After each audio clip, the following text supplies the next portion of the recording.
Hey everyone, Amiya here from Resonance Astrology, and welcome to my podcast. Today we are going to talk about our lovely dear planet Venus. And today I'm joined by Aida, and she's going to introduce herself in a few seconds. I just want to briefly say we're recording this on Monday, October 20th at around 3:30 p.m. Central European Time. And this is part of a larger series that is called Meet the Planets, that very much focuses on getting to know the planets in a very mythological way, archetypal way, but also very practical way. At the end, we want you to be able to walk away with knowing how can I find and experience Venus in my life or in other people's lives, and how can I connect to her? So this is what this series is about. And we this is the third episode. We're going in Chaldean order. And yeah, that's what I have to say. So I'm gonna let Aida introduce herself. Hi, I'm so excited to be here. My name is Aida. I am a diviner, an astrologer, and I also do tarot and I cartomancy in general. Um, yeah, I am so excited to be here talking about Venus. Venus is the ruler of my chart. I feel like Heck yeah. my whole life revolves around Venus and her movements. Yeah, my Venus is just, I feel like I'm always thinking, like, my friends know, and I'm always like, Venus is the answer. It always comes back to Venus. Um, Yes. yeah, Okay, great. Well, let us know where you have your Venus. So you're ruled by Venus. So what rising are you? There's two yeah, options, right? yeah. So I'm a Taurus rising, and a Taurus moon. And my Venus is in the fifth house. So she is in her joy, but she is in her fall too, in Virgo. She has a lovely trine to my moon, so that's always helpful. And once I got more into astrology, like I started like looking into the techniques and just learning a lot more than pop and modern astrology, which I think we all start there. Yes. Um, but I came to find out that my Venus was also in her bound, and that has helped me like just think a lot more about like how to get more in touch with her and how to find support for her. Um, yeah, my Venus is she's an interesting character. Yes, I agree. Well, we're gonna talk about dignities on here. That's the first thing we're gonna start off talking afterwards. My Venus is in Capricorn. There's no crazy dignity there, but I do very much appreciate and love this placement, even though it's not gonna shine so brightly today. Um, yes, and I'm sure you're gonna have so much, like you're gonna be able to say so much about like dignities because it's like your hands-on experience, and obviously also having Venus in its joy. Venus has the joy in her in the fifth house. So again, I chose the best person I could. Great. uh, Yeah. yeah. Sorry, did you want to say something? No, I mean, yes. I was going to say that I have a really soft spot for like Earth Venuses, obviously as one myself. Yeah. But I love like a Capricorn Venus too. Like we'll get more into this, but it's like love that lasts is when I think Oh, of a heck Venus yeah. in Capricorn. Yeah, which is so important. Heck yeah. I mean, there's a reason why Libra is the domicile and exaltation of Venus and Saturn. Yeah. So, yeah, which is actually, I think, a perfect segment. We can, like, because we're going to talk about dignities as the first thing. I feel like that's such a good way to just get to know how a planet expresses itself in multiple ways, because there is a reason why Venus is doing better in certain signs and less better in other signs. And Venus has its domicile in the sign of Taurus and Libra. Domicile is just another word for home sign, which probably a lot of people also would say. And Venus has its exaltation in the sign of Pisces. Detriment she has in the opposing signs, so in Aries and Scorpio, the Mars ruled signs. And then the fall of Venus is, as you probably already heard before, is in the sign of Virgo. And yeah, it was not too long ago that Venus was in the sign of Virgo, actually. So still fresh, you know. And currently, Venus is in her domicile in Libra, and we're experiencing a new moon very soon. Yesterday, Venus and the moon conjoined together in the sign of Libra. And that's also really one of the reasons why we chose to record this today, to kind of hone in the energy of the cosmos as well, because I think that's just such a good way to connect to the planets. And sometimes they just show up in our lives Yeah. like that. So, should we start Yeah. off by talking of the domicile of Venus in Yeah. Taurus and in Libra? Yeah. Let's start off with Taurus because I feel like we could Yes. go a lot longer into Libra since she's there right now. Um, when I think of Venus in Taurus, I it's like a garden of earthly delights is what I think of, right? Like we have the association of Taurus, which is an earth sign. We have the bull and we have the concept of like harvest, not harvest, but like planting and pulling. Yes. What do you call the cart? And they're like tilling the land and working the land. Oh, yeah, I So know what you mean. yeah, yeah. I'm like, what is the anyway? But so when we think of that, it's like a Venus that is planting and nurturing and like working towards actually bringing that about. And I know that I am a Taurus rising. I will pick on all my Taurus placements and my Taurus moon as well. We have this concept of Taurus as a sign that just wants to lay back and wants to relax and wants the nice candles and the good food and like all those earthly pleasures. And so when we get a Venus there, I just think a lot of like what is all that work that goes into actually bringing that about. But it's not just about the planting, you have to actually enjoy it afterwards. And that's something that I think where Taurus does really well. And that's why we see Venus doing so well in Taurus, because it's like, okay, I'm actually going to dig into and embody and enjoy this pleasure, not conceptually, not later, not, like when I have time, but like as an actual everyday part of my life Mhm. for myself and for others. And I think there's so much to learn there because I mean, life is hard. Everyone's going through their own struggles. And, you know, that's just part of what we're here for. But, a Venus in Taurus also knows that part of what we're here for is pleasure and joy. And we like have to enjoy it. I don't know. That's kind of what do you think there? Yeah, I mean, you said it so beautifully. I think it also is worth to look at just Taurus as a sign has Yeah. Venus domicile and the moon in its exaltation, which kind of really symbolizes why Venus is so much about the senses in the sign of Taurus.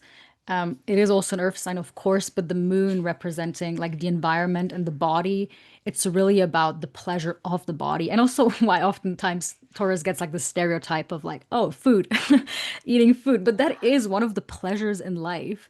So it makes perfect sense and why Taurus would be after like really eating something good and something well. Because you have to be able to enjoy that. Like if you really want to enjoy the food, like it's Taurus is not about eating under stress or anything like that. It's about going to that restaurant that has like a 5 course meal and enjoying every single one of those and the pleasure of looking at the food and the service and just like the music and the ambiance. Again, the environment. The moon is exalted in the sign of Taurus. So I Yeah. feel like that is just, it makes a lot of sense why Venus does so well there and how it shows up in that. And it's true. I also think of when I think of Venus and Taurus, I think really of like the earthly goddesses Yeah. and all of it and like the nymphs in the forest. Yeah. And also just honoring Mother Nature, which is so Yes. Venusian in itself. And I also think it's interesting, at least here in the northern hemisphere, Taurus season is like the middle of spring, which is usually when we think is the most beautiful time of the year, when all the Yeah. flowers are in bloom. And then coincidentally, also in Libra, when it's the beginning of autumn, when all the leaves are also in these beautiful flowers, it's also Yeah. another time of the year that most people would say is really, really beautiful. So it's like both Venus ruled seasons are the most beautiful times of the year. So I like Yeah. how that pops up in nature as well. I know you mentioned this in your moon episode, but you were talking about how like food and Mhm. nurturing and the moon go together. And when I think about Venus and that moon and with Taurus being the exaltation of the moon and Taurus being the domicile of Venus, I think about like food as a love language, right? Oh, Like definitely. it's whether you're sharing with others, whether it's for your family, whether it's for your siblings, whether it's just for you. And like, yeah, it's, I think Taurus, being a Venusian sign and Venus in Taurus, is really good at recognizing and embodying and acknowledging their love language, Mhm. whatever that might be, and just like really living it. Which I think is something we can all like learn from, right? We can all just share more of our love language and be more in our own like feelings of love and pleasure, if that Yeah, makes sense. Yeah. it makes sense. Yeah. Yeah. And I think, Taurus as a sign, very, very well known for like a force of stability because it is also a fixed sign. And love, is at its best when it's something that is stable, when it's Yeah. in a way, I don't know if predictable is the right word, but just something you can count on from a person, right? And so it makes perfect sense how Venus would do well there. And also the power of feeling secure and feeling safe with other people. And like because we need that in life. I'm thinking of it's very rare for people to get that many hugs, but right, there's like this thing of like basically we need like 5 to 10 hugs a day to feel okay or something like that. That's very Venus and Taurus, like Yeah. sharing the body. It doesn't even have to be in a sexual way, but just like in a way that regulates our nervous systems, and which I think a Yes. lot of people forget, especially now, in the day and age of the internet where we're like connected but actually removed from each other. It's even Yeah. more important to be in physical contact and learn how to, yeah, regulate our nervous systems, which again is also the moon here as well in the sign of Taurus, and the beauty of then experiencing that pleasure, like the capacity to experience the pleasure in its first place, which is, yeah, it's not so easy. It doesn't come natural to most people, but I would say Venus on an archetypal level, because we're not talking about person and their charts right now, because that is always much more complex. But Venus, Yeah. at an archetypal level in the sign of Taurus, is a regulated, safe, secure nervous system open for the capacity to experience pleasure in life through the body. Yeah. And I think that's like the almost like big takeaway and lesson there, right? Like Taurus does have that capacity to give and receive and embody love. Mhm. That can be physical love, that can be like sexual love, that can be, Yes. there's so many types of love we could talk about. It could be platonic love, right? And Taurus, Venus in Taurus is just knows how to naturally do that. And to your point, I also think there's like love love cannot grow if we don't nurture it, and if we Mhm. don't like, you know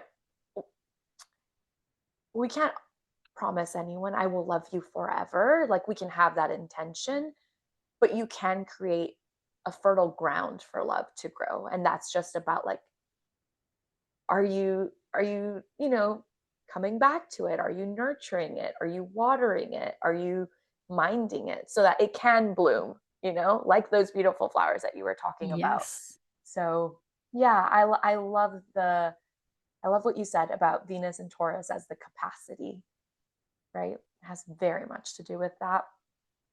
Yeah. Yeah. Yes. I also love what you said. I think Taurus is so much about the quality of tending. Um, Yeah. and I do really like the imagery of a garden, like you plant a garden and then for the harvest to come, which is around Virgo, but also Libra season Yeah. very much around these two types of seasons. You have to tend to the garden, you have to water it, you have to be there. Like I would know, I have a balcony garden I've been taking care of for Yeah. years. You gotta put in the work, and then you can enjoy the fruits of your labor, of course. Exactly. So that is Exactly. very much Venus and Taurus. Yeah. Is there I anything think else that comes to mind that you want to say for Venus and not, Taurus? no, but I think like it's a good contrast with Venus and Libra Hmm. because we have Venus and Taurus where we're like, it feels very like bodily and earthly. Hmm. And then we get to the realm of Libra, which is not an earth sign, it's an air sign. So already we're switching, like, I mean, we're switching realms completely. Now we are talking about air, Yeah. right? We're talking about ideas. We're talking about, um, I don't like necessarily saying ideas only because that sounds so like you can't grasp it, but it's less almost about the the bodily pleasures that we were talking Mm. about, and it's more about these other archetypes of what Venus does represent. And so we bring in like justice as a concept, right? Or equity and fairness as a concept.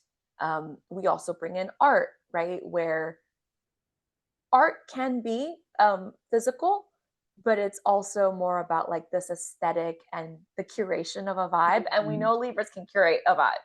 Okay. Like Oh, yes. a Venus in Libra will always have a beautiful, like even them, the when they dress themselves up, um, or like we'll see like art galleries and museums and just so we're already switching topics, and then we kind of like as we dive more into Libra, like what is the sign like of Libra? It's represented by the scales, Hmm. right? And so again, we have this idea of harmony and balance. And you mentioned like once we get to Libra season, we kind of are moving closer to that. We have moved closer to that harvest, Yes. right? And so now here we have a Venus who is weighing the scales, like what has Mm. been put in and what is, what do you have on the other side? Like, what did you put in? What did I put in? How are we going to keep this relationship, this love, this, I guess, almost like it is about relating, right? It doesn't have to be Yeah, only the definitely. relationship, but it's we're relating to each other. And how do we make sure that we're relating in a way that serves both of us or serves like the collective, right? Hmm. Hmm. One of my favorite like things about the Libra mythology when you step back is that it wasn't only about interpersonal love or sexual love or platonic love. It was literally about like the cosmic balance, the harmony in the universe. And so this brings in other topics like, I think a lot about like climate change or things like that, right? It's like, how do we make sure that we are living in harmony, not only with our roommates, our partners, our parents, our friends, our coworkers, but also like with the world around us. I feel like I've said a lot there. Let me pause before we That's keep diving completely in. fine. I mean, yeah, Venus is currently in the sign of Libra. We're all excited. Um, Yeah. and yes, I think, people often tend to forget that air signs are actually a lot about connections and our Yeah. social life. People tend to conflate it with like water signs being about connection, which is like not far off. Like they are about connection as well, but not in the social sense. Water signs are Yeah. more about like the emotional connection with people, but air signs are like the general, the social, the world, Yes. how we are interacting with each other, and the realm of relationships in that way. And what people also often tend to forget about Libra is that it's a young sign, it's a Yeah. masculine sign, so to say. It's cardinal air. Yeah. And it's very direct. And I do also really like the image of a museum when I think of Libra, because it's the beauty of the mind in Libra much more than it is Yes. about the body, and it is about what you're taking in with like Libra, Venus and Libra is sapiosexual, you know. is very much connected to like being stimulated by someone being smart in a social way of or the way that they could describe something or take something in. That's what Venus and Libra really likes and appreciates. Yes, yes. And I think art so much is also again like the eye is in the beauty of the beholder. Yeah, But that's what makes Venus and Libra work so well because like not everyone's gonna like the same things that you like. And that works really well because that's how we find the connections that work in our lives and all of I that. think, Yeah. yeah, Go on. sorry. No, no, go on. I love what you said about the beauty of the mind, because I think that's one of the gifts that Libra, Venus and Libra does have, of being able to translate the beauty that they see and the connections that they see and actually turn it into something. Whether that Hmm. is a piece of art, like it could be a painting, it could be like an outfit, like they have a vision and then they make it come true. And it's also about like that relating to one another, of like seeing like what this could be and how to bring that about, like how to make our friendship better or how to make our collaborations better. Venus and Libra naturally understands that and knows that. And I think we get this like stereotype of Venus and Libra being like very polite and tactful or like delicate. And I think it's a lot more nuanced than that. It's like this Venus understands how you feel and how I feel, and like what is the most harmonious way of bridging that. Mm, And yes. yeah, like, I mean, you said it, Libra is a very social sign, right? Like, Libra can throw a party. Libra has the best invite list. Libra can get into all the, like a Venus and Libra can get into those parties, right? I mean, obviously we have to look at the chart and there's so many Yes. more things, but like as an archetype, 100%. Yeah. Yeah. Yeah. And I was thinking about art before and I was like, that's not the first thing people associate with art, but art actually is very social, political, a lot about justice. It gets expressed through art. That's how people made a lot of political statements, which is also very Venus and Libra. And like that's kind of how Libra fights, that's obviously the detriment of Mars, Libra is in its detriment in a sign of Mars, so it has a different way of fighting, but that's kind of how Libra fights and does things. And it's very socially aware, and people don't give enough credit to Libra that this is where the like tactfulness and the politeness comes from. That might be the mask or however you want to call it, or like the things they wear. They're like they know what is going on. They are the Yeah. people that are like observing carefully. They know they know exactly what is happening. Sometimes, yes, it might also be gossip, they know about, but that's how they can like arrange things and like get what they want essentially, because they know Yeah, how it's a to do that. mover. It is, Exactly. It yes, knows how to yes, move people.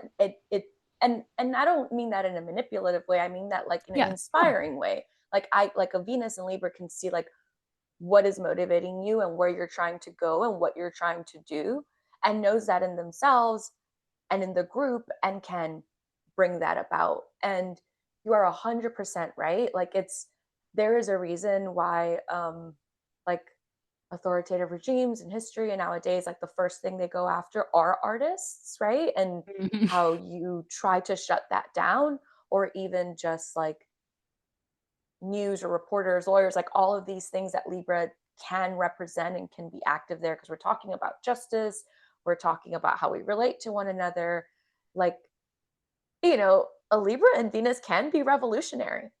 It just goes about it with different tools. It's not the Martian tools. It's not gonna maybe go start a fight, but it is going to show you this in a way that will resonate with a lot of Mhm. people, right? That's why that art is appealing. That is, and there's power there. There's power in being able to say something politely and delicately in a way that others or masses can understand and that it can resonate with them. And art lasts for years, for decades, for Mm. generations, right? There is like a power there. It just looks very different. And I think I made a little post about this recently, but about how we like when we talk about Venusian signs, we almost always say how cute or pretty they are, and we it kind of gets left at that. They're the bite of the Venusian looks Mhm. different and feels different. And the bite of an artist looks different and feels different, but that statement is still there. Yeah. Yeah. And I'm just, when you were saying this, I was like, heck, I'm gonna butcher this quote right now, but it's something like art comforts the disturbed and disturbs the comfortable or something like that. I Did I know get what it you're talking right? about. Yeah. Something like that. But yeah, I think there's so much that can be revealed through art. Um, which doesn't have to be like spoken or written, and it's something we are just taking in. I think that's the beauty. Like it's different than the mercurial way of Yeah. reading a book, which could also be Libra in like in a regard, because we get more into the realm of poetry, which I think is also Libra, but is also very much Pisces, and we're gonna get to that in a second. But yeah, there is definitely something about that. And I feel like now there is a fitting quote here. I want to read something from this great book, Aphrodite's Justice by James Hillman. Um, Great book. There's so many things I have marked here, but I want to talk about, I think it makes us understand Libra so well. And talking about cosmos, which is the universe. But yeah, it's gonna make sense once I read it. Once I read it here. Okay. The combination of beauty and justice in the mythic moment of Aphrodite's arrival requires a radical revision of our worldview. In ancient times, the world was a cosmos, not a universe. Universe was the Latin translation of cosmos, and it is a typical Roman idea meaning turning around one. Rome, of course, center of empire, Peter's rock on which the universal church stands, pivot of the civilized world. Cosmos, however, means in good order, to sit in order as a government, dully, becomingly, decently, and okata, kosmon, means shamefully. Cosmos connotes both aesthetic and ethical order, both adornment and decency. The night sky exhibits the cosmos by the spangled display of stars and the rhythmical, lawful procession of the planetary bodies. For us today, it is odd indeed to find in the one term meaning such embellishment, ornament, and the dress of women, yet also the idea of ruling and government, of honor and credibility. Today, cosmetic is disdainfully superficial, and cosmology has been so emptied out of beauty that it refers mainly to the study of the Big Bang, the black hole, and measurements in unimaginable magnitudes, or to cosmonauts whirling through oh my God, gaseous space. Cosmos eventually came to be used as we say world, and as world and soul and anima mundi, which Plotinus in late Greek thought said is always Aphrodite. The implication is clear. The world is also a presentation to be appreciated rather than only a problem to be figured out. And I love that so much because I think it shows us so well how when we moved away from calling it a cosmos, which really means like everything in its perfect order, everything has its purpose and there is beauty in that. For me, Venus is really the beauty of the stars, the way they're moved, this orderly chaos. Yeah. Like there's something beautiful in that, and there is an overlay of justice and like the way that the cycles are always going round and round, and also like a weird safety and kind of knowing that.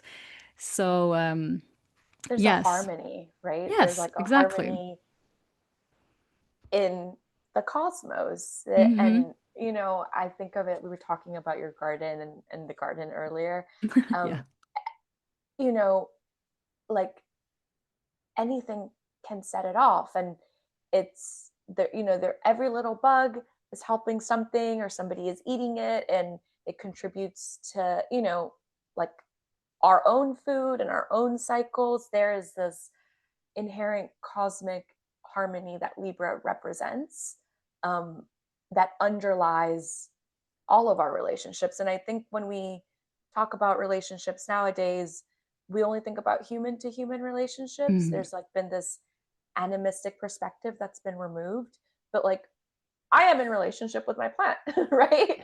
Like Yes. and I have to water it and I have to prune it and I have to tend to it. And my cat is reminding me that we're in relationship too right now, and he really wants to be pet. Um, but it's about that, right? It's about the harmony and underlying all of our relationships on this planet.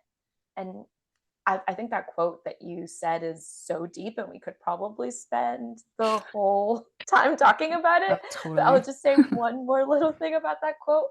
I think it did a great job at showcasing how we can perceive Libra to be passive, but that there is power in that, Mhm. right? And we were also talking about that art, like not Venus, Venus in Libra is not less powerful because she's more passive. And even then, that like we can talk about what passive even means.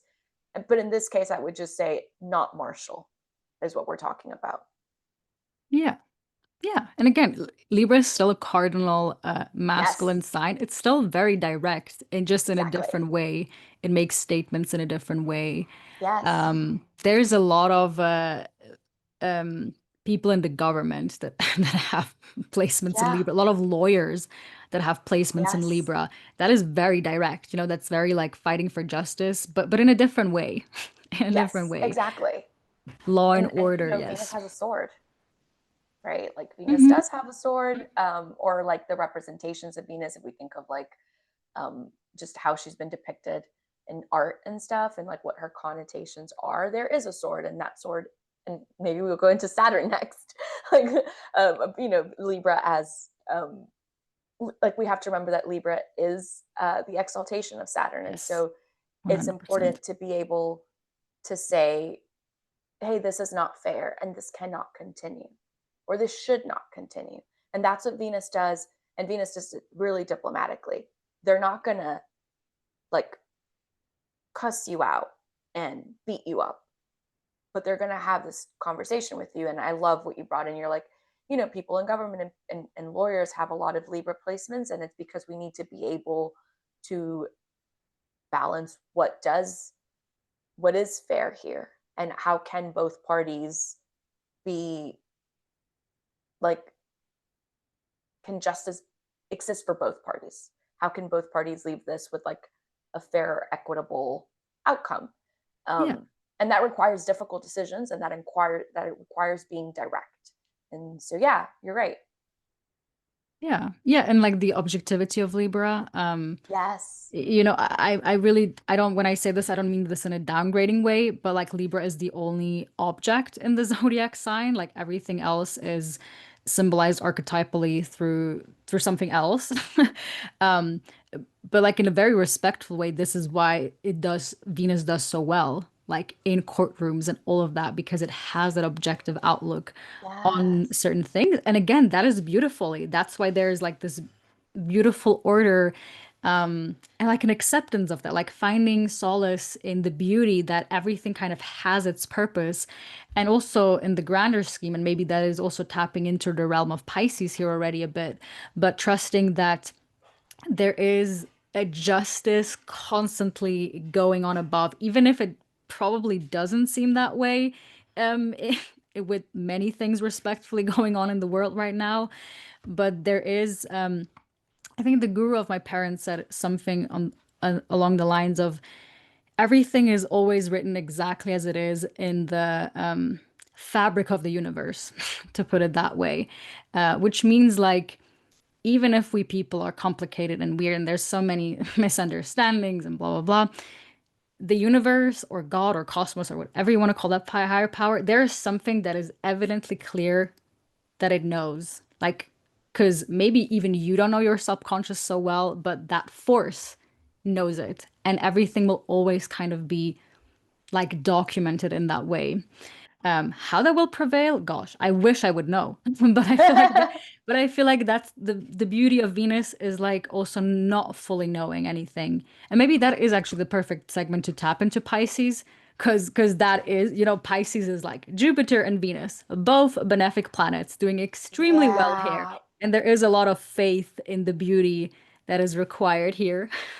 So one of the ways that I think of Venus in Pisces, like, first of all, Pisces is a water sign, right? Yes. And water blends, water brings together, right? We are merging, we are swimming in the ocean together. Um, but a Venus in Pisces is almost like we are all the ocean. Like we are all not in the ocean, but we are the ocean. And Mhm. you know, Jupiter, I feel like Jupiter can be very welcoming when he's well placed, dignified. Obviously, there's a lot of things, but Jupiter, in an essence, is about more and abundance and bringing together. And when you combine that with Venus, I do feel like a Venus in Pisces is very much like everyone belongs here. Like we are all one, which is very different than some of the other Venuses we were talking about because, a Venus in Taurus, it's earth signs. Like there is a place for everything almost, right? Like when you plant, Mhm. when you cultivate, there are things you need to do and things you cannot do. Venus in Libra, also, we're talking about the sword, we're talking about like what is right, what is correct, what is the actual balance. Mhm. So there are these like demarcations. And then you get to Venus in Pisces. And I think of Venus in Pisces as definitely like this acceptance and like an underlying acceptance of at the end of the day, we are all the same. Mm. We are all human. We are all going through similar difficulties and we can find that like thread. I love how you said the fabric of the cosmos. There is an underlying thread in all of us that brings us together and in ways in which we are intrinsically linked and will be linked, right? And so I think you get to Venus and Pisces, and it is this overpowering, inclusive love. Yeah, I think Pisces is such a good example for Eros, which is life force. And we're gonna probably talk about this more afterwards. But for me, Pisces is really the desire of the universe itself that was like you could basically say that our life was created out of the desire for the divine to experience it. And for me, that is like Pisces is the utter devotion of the highest form of Venus. And basically being like, I'm completely devoted, I completely trust, I completely surrender that God wants to work through me in whatever ways, and I'm in service to that. And I love that. Like yeah, inspired yeah. love. Yeah. 100%, 100%. There was something I wanted to say, but I forgot right now. Oh, yeah, I wanted to talk about because in Pisces we kind of get into the realm of karma, which we get into all signs, but Yeah. karma is often symbolized by the two fishes swimming up and down, so that's why I'm referring to it in that way. And it's often said that karma is without beginning or end. And that, for me, also kind of goes into the realm of justice, because there Yeah. is also this trust again that everything has its order in the divine cosmos.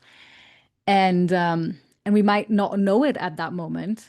That's the difficult part, and that's like invisible part of Pisces a lot, I think, and the faith of Jupiter that needs to believe and trust into something that is not like feasible or not visible with the eyes, but is like here and feelable.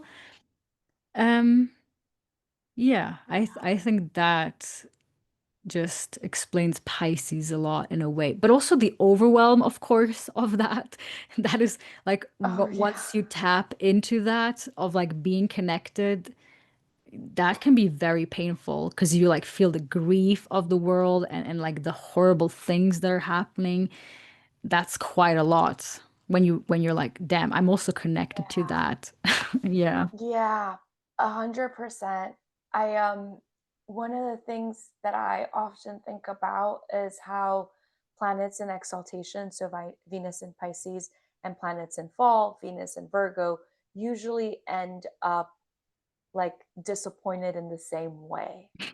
And so it's, a Venus in Pisces will or can, like exactly what you were saying, like be horrified at how there's atrocities, um, you know, wars, genocide, hunger, murder, like going on everywhere, or climate change, all of these things that we're talking about, right? Like, and how we relate to one another, and not just humans, but like plants, animals, everything, of like, how could this be when we are so connected, and like it will just feel overwhelming and atrocious.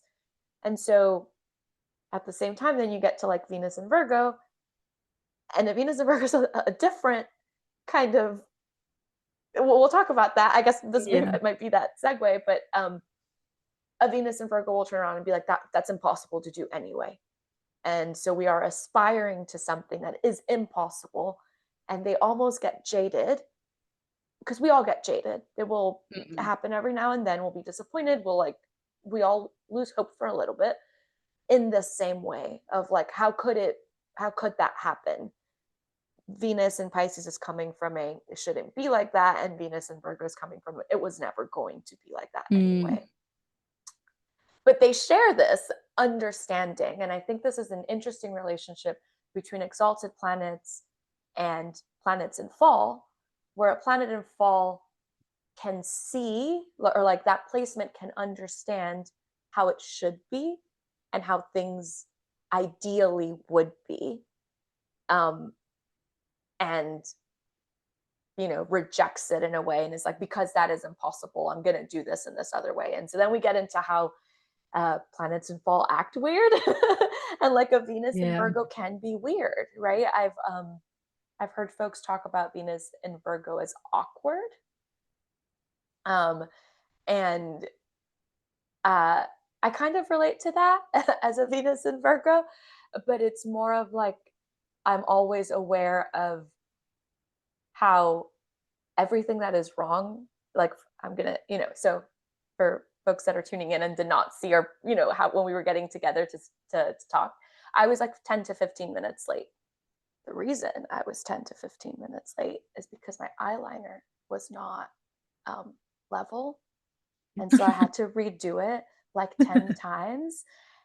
And then I was finally like, it's never going to be level. My face is not perfect. I'm not a mannequin. Like, I can't do, unless I grab a ruler. And so that's this Venus in Virgo, where there's like this obsession with, I don't want to say obsession, that's a bad word. I was obsessed with my eyeliner in that moment.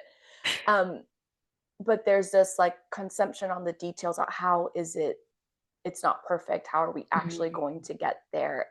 And, you know, like, why does that happen? Well, let's talk about Virgo, right? We just had a Venus and Virgo transit. So this might be fresh on everybody's mind. Yeah. But, Virgo's also an earth sign. Virgo's, like, we often talk about Virgo as a maiden or a virgin. That meant a lot, like, differently. The concept of virginity was Yes. different before than what it is now. It was very much more about, like, the actual words they use is like one unto herself. So being independent, being dedicated to something, and not necessarily, uh, it, not necessarily going towards like marriage and Yeah. children, Mhm. and they were like tending to, like priestesses that were tending to their divine calling, right? That's very Mhm. associated with Virgo. Um, and when you think of temple work and tending, again, there's like cleanliness to it, there's process to it, there's, when you're talking about divinity, there's almost an inherent kind of perfection to it. And so we get a Venus and Virgo, and it kind of glitches out. Right? Yeah. It's Yeah. like, um so that's where we get this awkwardness, right? Because it Mhm. feels like, I don't know how to do this. How are other people doing this? And when I think of my Venus and Virgo, I think a lot of like cosplay almost. I feel like I'm cosplaying Venus in some That's a ways. good metaphor. And yeah, and there's been a lot of work that I've had to do, even though I'm a Taurus placement. But again, and my Venus is in its joy, and we've been able to do that. But there is this like having to relearn, what is your relationship with pleasure, love, sex, beauty, um, that can be really frustrating for that planet in fall. I find that it it can be difficult. Like, how do other people access it? And then and Venus is again the planet of relating, love, pleasure. And so when we get to that fall placement, there can be this frustration with these Yes. topics and bringing them about in your own life. Um, yeah. Okay. Let me pause there. Sorry. Yeah, yeah. All good, all good. There's, I think with, because Virgo is the realm of Mercury, Yeah. exalted Mercury, right? It's very, Yeah. very mercurial. And there's just something inherently that does not work with Mercury and Venus together. Because it's like when you're in the mind, you can't yeah. be in the pleasure and the moment because you're thinking about the future, thinking about the past. That's why Virgo is exceptionally well when it comes to planning and organizing things. But it's just not where Venus does well. Because how could it in No. that realm, right? And I like to often use the metaphor of like hotels and the planets checking into hotels. Yeah. And so when Venus checks into the Pisces hotel for a few weeks, she gets like a there's like the swans with the towels they make and the rose petals, like VIP experience. Obviously Venus in domicile, like going into Taurus and Libra, it's just like returning home to that beautiful cottage. Yeah. Then and then we can also do the metaphor with like with the Mars signs, Scorpio and Aries. Venus is like, what the hell am I supposed to do? There's just like there's like Yes. weapons here, like what the hell? Right. And then if Venus checks into the Virgo hotel, it's gonna be like, what am I supposed to do with all these books and this information overload? Like I want to enjoy, I want to be in the bathtub, I don't want to stimulate myself mentally. So Yeah. it can't like fully relax and enjoy, and that's where I think frustration is such a good word. I think planets in fall often are frustrated because just the thing that comes natural to a planet in domicile or even exaltation is just it doesn't come natural to them. That does not mean oftentimes they develop different skills throughout life. Like a planet in its fall is Yeah. absolutely not cursed or anything like that. It's just it develops a different skill set to go after these things, which in long term can actually be completely beautiful and have, I think a lot of times planets in fall have a completely different appreciation for the planet because they get to understand it in such a different way. So, Yeah. yeah. Yeah.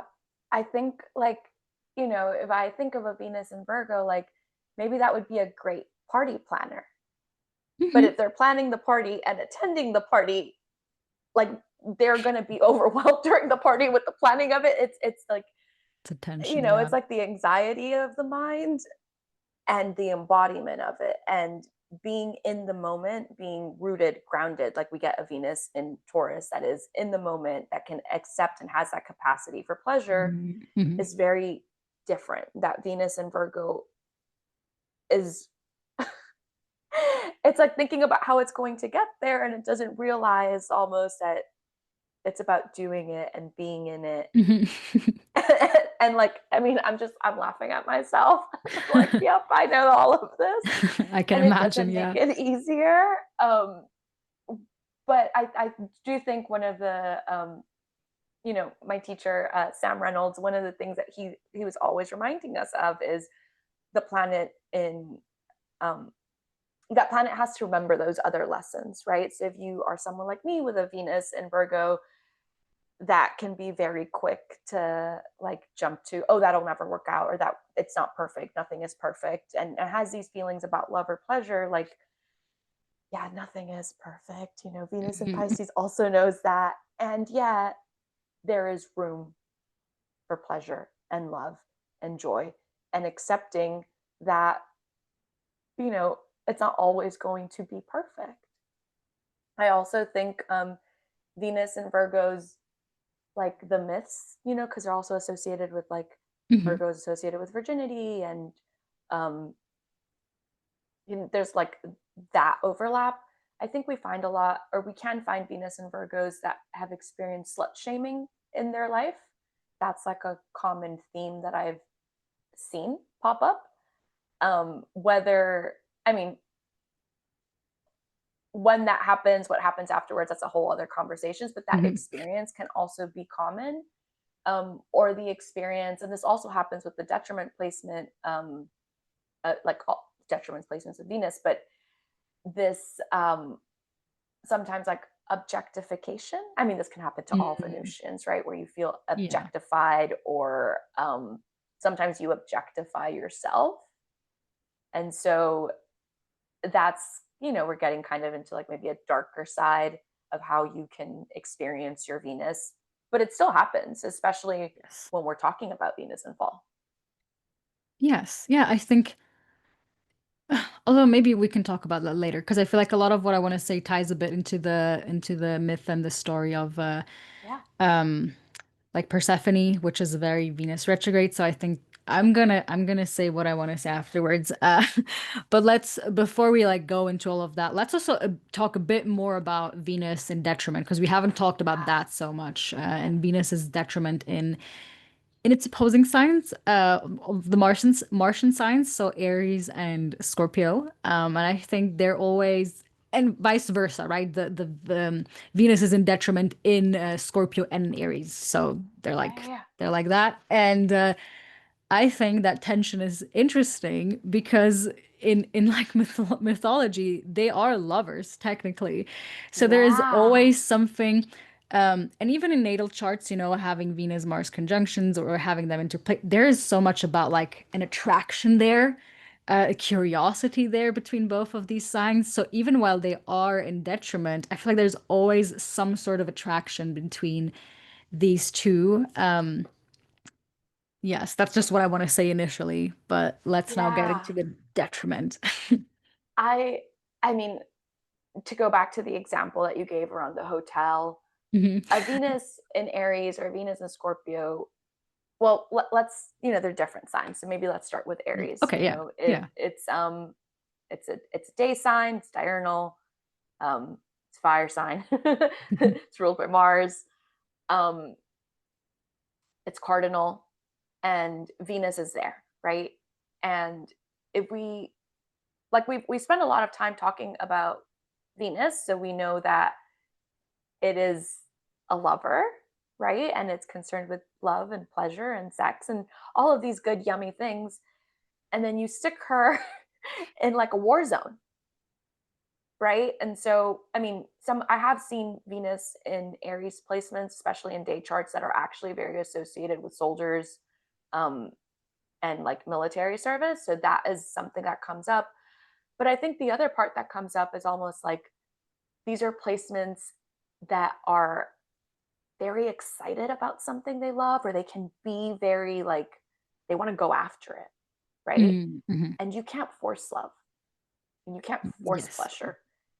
You have to move through it more slowly. Obviously these placements are not doomed. This might just be someone who's like, I like this person and I'm going to ask them out, like, Yeah. but I just met them 12 minutes ago. But like, fine, okay, like, go off. And so we get those kind of like um embodiments of Venus. She just looks a lot more like she's not going to be maybe courted so much. She might do more of this courting. She might Yeah. go after more of what she likes. Um, and yeah, you're right. Venus and Mars are lovers. So, I mean, Venus had a lot of lovers, that girl. True, yeah. But that was like her favorite and most like known lover. Mm, And so there is like a spark to a Venus in Aries, right? Um, and it's almost like this willingness to take up that like sexiness, whatever, and however they feel it, or that drive or that relationship. I think it can also be a very protective Venus, right? A Venus in mhm. Aries, like, you know, they they'll stand up if they need to. Yes, I think generally when we think of dignities, it just helps to think of them in an archetypal way because again, birth charts are I there's know. so much more. People have so many different experiences, and there's gonna be like you might have Venus in like you have Venus in Aries and Mars in Pisces, where there's going to be mutual reception. That's going to play out completely differently in your Yeah, life, yeah, yeah. and all these things. And there's just like I think Venus can just not fully let go in those signs because it's so focused on like output and getting after things, which kind of gets in the Yes. way of experiencing pleasure. Mars Yes. signs are very survivalistic in nature, which Yeah, is like the complete opposite of like surrenderance in that way. exactly. And so Like a that's Venus in why, Aries is yeah. gonna hunt, right? A Yeah. Venus in Aries is gonna hunt their lover. And you're like, whoa, like Yeah. it's like Yeah. what we were talking about with like a capacity to love almost. I mean, obviously Venus and Aries still has a capacity to love. We all have capacity Yes. to love. It just looks different. Whereas like a Venus and Taurus might be more like, I'm gonna sit back and kind of lays around like we think of Tauruses, right? I'm going to lounge about in my bodily pleasures and in these good vibes. And then a Venus and Aries is definitely like I'm going to go after, right? I'm thinking of like Yeah, I yeah. just I just think of Mars and hunting or Oh stalking yeah. or pursuing, right? It's a pursuer. Yeah, yeah, yeah, Venus and Aries is like, there's no time to chill here in the forest. Like, there's things to do. We gotta go, things to do. It's definitely also probably a Yeah, Venus and re relationship where they want to do activities. You know, Venus and Aries is probably like, let's go bouldering, let's go climbing, let's do some yeah, adrenaline rushy things as a first date. Where yes. Venus and Libra is gonna be like, let's go again, let's go to a museum. It's not the Yeah, same type of exactly. Or thing. like, let's have coffee at this really nice coffee shop, and then we'll do like, and maybe that's and Venus and Aries is like, but I know what I want, and I want it now, right? And like, Exactly, it's yes. so good to know what you want, and also we gotta take a step at a time, babe. And so Yeah, sometimes they yeah. can come off a little strong, but um, we're all different, and we all have different experiences. I do think like it can I mean, I know several folks with Venus in Aries. My brother was a Venus in Aries. I'm thinking of my partner's brother who was also a Venus in Aries. And sometimes that scares people away, right? And it's not that this person necessarily is like a red flag or is love bombing you, but sometimes it can be perceived that way. And so you'll run into maybe like as an archetype, there's just like exactly like what you're saying. It's like different. It's going about things Yes. very differently. It's doing it with different tools. And because that Venus and Venus in Aries is pursuing all the Venusian pleasures with Martian tools, it just looks very different sometimes. And um it can be challenging. hmm hmm Yeah. Yeah. Yeah. And for some people it works, right? I think that's probably also the reason why mythologically Venus or Aphrodite and Aries have been attracted to one another because there is a curiosity there of the other. Why are you doing it that way? And, there's nothing wrong. I think, again, there's also an aliveness that is also Venus when it comes to again, doing something like that with your, like going bungee jumping with your partner, that is also something that turns you on, makes you feel alive. It's not what Venus in domicile would do, but it's certainly what a Venus in Aries might do. And then Yeah. conversely, with like Venus in Scorpio, which is then more inwardly focused, I think Venus in Scorpio is a lot about like these intense emotional experiences, which again, same issue, might be a lot for people. Usually, this, the Scorpio stereotypes that got thrown around, like intense and all of that. It's just a different experience that Venus and Scorpio creates. Probably also kind of bordering on like the realm of like obsession. Because again, it's that thing of like, I Yeah. want it, I want to have it. And yeah, it Yeah. kind We of have gets to in the think way. of Yeah, like we have to think about like right, so Scorpio is a water sign. So we were Mhm. just talking about that with Pisces. Remember, there's like this Yes. overwhelm, right? So okay, we're seeing kind of that overlap. Um, but this is a Martian water sign, right? And we just talked a little Yeah. bit about Venus and Aries. And so when we get to Scorpio, it is definitely a Venus that's like, whoa, we're diving deep, right? Like we Hmm. are swimming to the bottom of the lake. Like I want to know all of you. And it kind of wants to know your scary parts, right? It Yeah. isn't going to be happy, or it isn't just going to accept that, like that surface level appearance, right? It's actually like what is beneath the surface, right? It is a Venus that, I think this is why it gets a stereotype of like maybe it doesn't trust a lot, right? I think that there's a stereotype around like Scorpios around like Hmm. you don't trust a lot, and I just think of it more as like they're just double checking, like they just Yeah, know that the I lake is really agree. deep. I Exactly, agree. exactly. My mom is a Scorpio, so I'm she's a Scorpio everything. So, and my best friend is a Venus in Scorpio too. And anyway, so I just like, I love my Scorpio signs. Um, but there is definitely, it's almost like a Venus in Scorpio might think that a Venus in Libra is shallow.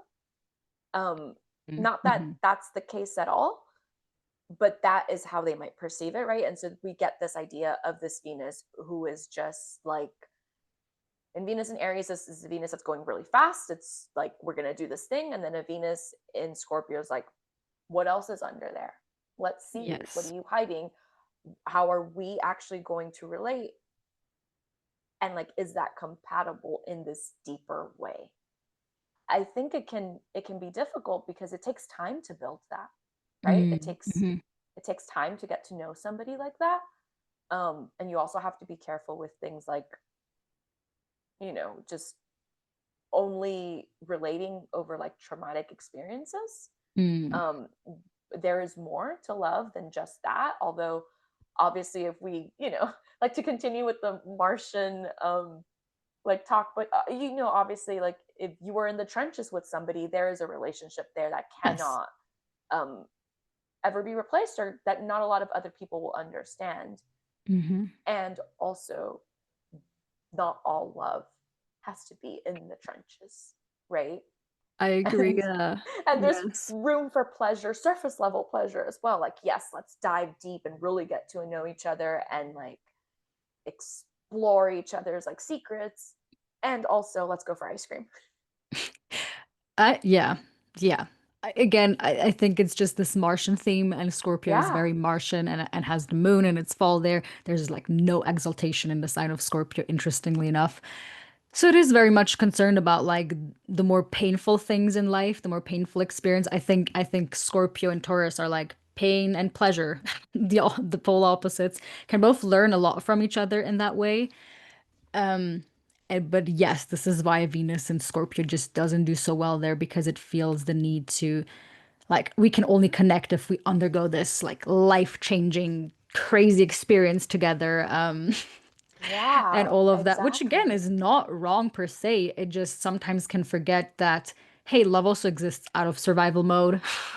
And that's like the realm of Yeah, Taurus, the opposite sign of Scorpio. So, yeah. I think one of the things that could happen too, like with what you were saying, is like, if we think of Taurus as, I do think of Taurus very like nurturing in some ways, right? mhm, There's mhm. like the moon there, Venus there, like it is the exaltation of the moon and the home of Venus. And so there is kind of a, like, nurturing, that's the right word. Like Yeah. you are well nurtured, well planted, well resourced, like there's a abundance there. And then you get to the Scorpio, and Scorpio knows some deep, dark experiences, man, Yeah. right? Yeah. That's like a Venus that you can't fool. Like, that's a Venus that's like, are you going to be my ride or die? Because I know what it's like to die. Yeah. And Oh, Taurus is yeah. over here like, what are you talking about? Like, a Venus and Taurus is like, we're, we'll get there. I thought we were planting flowers. Oh, yeah. I can see the images in my head so clearly. And both are just part of experience. I think Scorpio Yeah. just as a sign, that's what Scorpio wants. It wants to live life to its fullest, which encompasses also the other things. And Scorpio is kind of like not really afraid to go there and to No. experience the painful parts of life and also sit with these experiences. But again, they can just kind of what can get stuck in, and let's not forget, both of these signs are fixed signs. Yes, So exactly. it can get stuck in that mode of like, oh, everything is always about survival and there's always pain Exactly. and it's like, no, it doesn't have to be. No, just come to the Conversely, surface. yes, and the opposite can happen with Taurus, which is also a bit of a, like the dark side of Venus, is like they can Yeah. get stuck in just like pleasure and like ignoring bypassing that, like, oh, maybe I should sit with the discomfort, or like Yeah. I don't want to change, I want to stay in this house forever, like I don't want to It move can be out. hedonistic. Yes, Exactly. 100%. It's Yes. like you might love that house, you might love that person, you might, but that is not serving you. And you got to go through some hard things for, the next steps, whatever, in this imaginary situation. So, yeah, 100%. It's like a Venus, there's too much of a good thing and too much of a bad thing. And they have to kind of remember each other, right? A Venus and Scorpio has to remember that there is the fun sides of Venus and Taurus, and that Venus and Taurus has to remember, like, hey, it's not always actually going to be that way. And that's important, right? Because if you start going Mm, through some dark things, a Venus and Taurus needs to build that skill set. All of this depends on the chart, but that yes. that archetype needs to, like, be able to go a little deeper into those dark realms. Mhm. And I think actually, and we'll get there, but this overlaps Yeah. perfectly with Venus's retrograde cycle and her journey through the underworld and Anana. And so we'll get there. Yeah. Yeah, I was just thinking, um, okay, well, there are we that's a bit of like 101 basics, but I do think it's important to also mention that Venus belongs to the night sect, is a nocturnal planet. And that means that if you have a day or a night chart, Venus is gonna either be on your team or not, so to say. If you have a night chart, it means Venus is gonna be your greater benefic planet. And so oftentimes people with night charts, they can experience Venus transit as more significant than, for example, Jupiter transits, and all of that. Yeah, that's a bit like astrology 101. I don't know if you want to specifically add something to there. I think it also just like puts the thing in, what is the word? Like basically both Venus and Mars are of the night sect, which like makes sense with the whole mythology and story. And the moon as well, of course. The moon belongs to the night. Yes, yes, Yeah. that is that. We can talk a bit more about Venus as a benefic planet and maybe also like the dark side of being a benefic planet. Yeah. Yeah. I mean, we all love our benefic planets, obviously, right? Jupiter is a greater benefic. Venus, we call her the Yeah. lesser benefic. Um, the and this like and this is, I feel like, some folks might say, like, the not sexy part of astrology, where we actually kind of get more into like technical stuff. But Jupiter and Venus are, they're considered benefics because they're both planets that are conducive um, to good. I'd like to think a lot. I think it's really helpful for me to think of astrology in practical terms, and like, what is it actually? How can I actually relate it to the physical world? And when you think of these planets, I think of them as fertile, right? Yeah. They can grow things. They do grow things, um, and so that's what Venus. I mean, if you have a badly aspected Venus, if your Venus is like not doing so great in your chart, this might look differently, and you might experience it differently also in day charts, like you said. Um, but you think of Venus, and this is a planet that is growing, that is fertile. Like, it is, you were talking about like the flowers and the harvest and the spring. Um, and so it's a moderate planet, which is what we need to grow things. I keep coming back to the growth, and I feel like, sorry, I keep talking about flowers and growth. But what does it actually take to make something sprout and to make something live? And we have this overlap with Venus, obviously, that she's historically been like a goddess of fertility and a goddess of sex and pleasure, right? And so we are obviously trying to grow things with Venus, Mm. whether that's love, whether that's life. Um, And so we see these connotations of Venus bringing about growth, fertile, um, fertility in our like astrology practices. That's how we see Venus show up in charts. Yes, yes, I think both the being a benefic planet means you're responsible for the more pleasant experiences in life.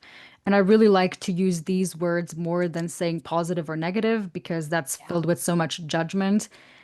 There's just planets that are gonna be like tell us more about the pleasant things in life and planets that are going to be about the more unpleasant things in life.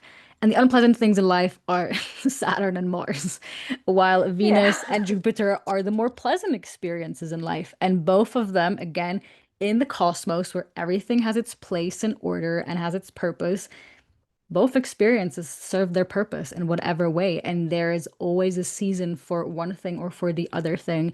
And sometimes Venus just might be more present in your life, and when Venus is more present in your life or is, I don't know, having a greater aspect, or you're like in a Venus perfection year or something like that, that's probably going to be more in the focus, Yeah. like of your year or of that certain time frame, which again can also doesn't always have to be easy. I think, especially, folks with more like I'm very much ruled by the malefic planets. For me, Venus is sometimes difficult because it taps into the realm that makes me have to get out of that survival mode, which I am more familiar Yeah. with.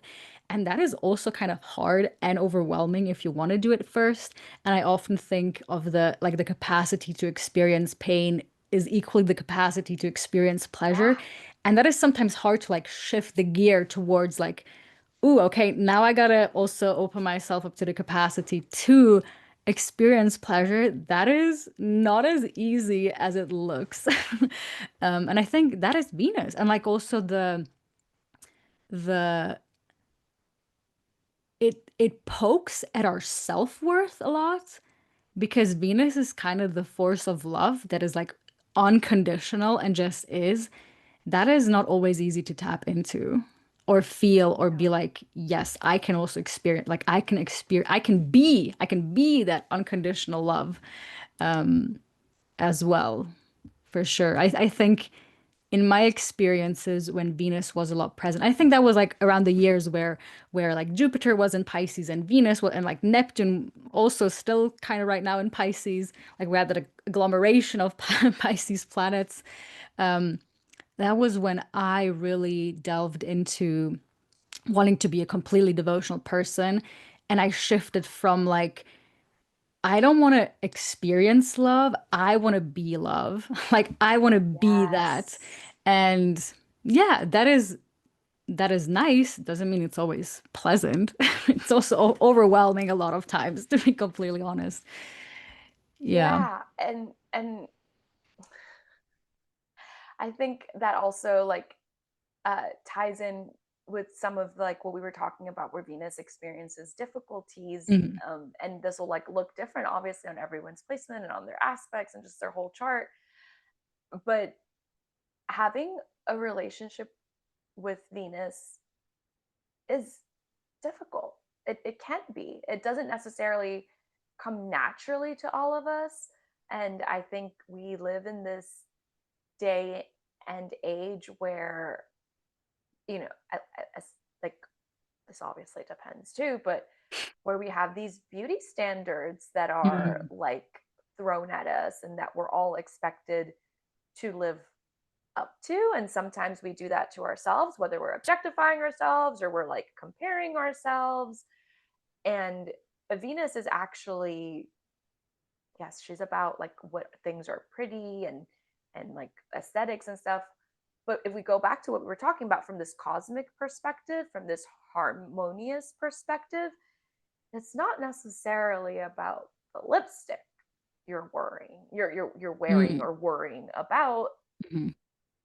That's like a little part of Venus, and that can be some, part of your devotional aspect to Venus. If you're like, I'm going to put on my lipstick, and that's part of your Venus like ritual, like there's all of these things, but Venus isn't supposed to just be this superficial, shallow, appearance, right? Oh, yeah. It is deeper than that. Um, and once you start working with that, I think like you start contending, and we'll probably get to this after. Sorry, I know I'm getting ahead of ourselves. All Um, good. All but good. you have to start asking yourself, like, what does pleasure mean to me? What does it feel like in my body? What does beauty mean to me? Not that it's being assigned or Mhm. sold to me. What do I consider beautiful? And like you were saying, that's all in the eye of the beholder. And so getting to know yourself, like you were saying, I want to be love, I am love, I don't want to just embody it. It can really make you like unpack a lot of things. Agreed. Agreed. I think one of the like shadow sides of Venus is also obsession. Yeah. Because Venus can really, like, if Mars is about our detachments and what we're cutting off, Venus is about our attachments and what we're like attaching to and forming a relationship with, which can be Yeah. anything, can also be, divinity, like, can also be love. We're also like, if I'm saying, like, I want to be love, I'm attaching myself to that as well and can get obsessed with it, even though I mean, I would argue that's probably the better obsession than a person, but there is, I think Yeah. it's worthy saying that and bringing that up as a shadow side because it can also go overboard and people constantly get into unhealthy relationships or other things in life where they're utterly obsessed with that and it feels like that's gonna like satiate me when it doesn't. And that is the realm of Venus as well. And it's there's nothing I specifically want to read from this book, but like in Venus and Aphrodite, Bethany Hughes, she writes that like when they were putting up the statues, people sometimes were so obsessed with the statues of Venus, they like did things to the statue, if I can put Yeah. it in that way. And that's the fucking unpleasant side of Venus. Yeah. Totally. I've seen charts where badly aspected Venuses, especially with like Jupiters that are maybe not doing so well either, or that are like, it depends on the configurations, but Yes, I have yes, seen the benefits actually come up with topics like addiction, right? Because like if we yes, think of 100%. Taurus and Venus and all the good things and what we're eating and what we're feeling, what we're consuming, just like obsession in relationships, there can be an obsession with substances or, I mean, there's so many types of addiction. So yeah, um, I Beauty like addiction. Venus. Yeah, yeah. Absolutely. But so it does have a lot to do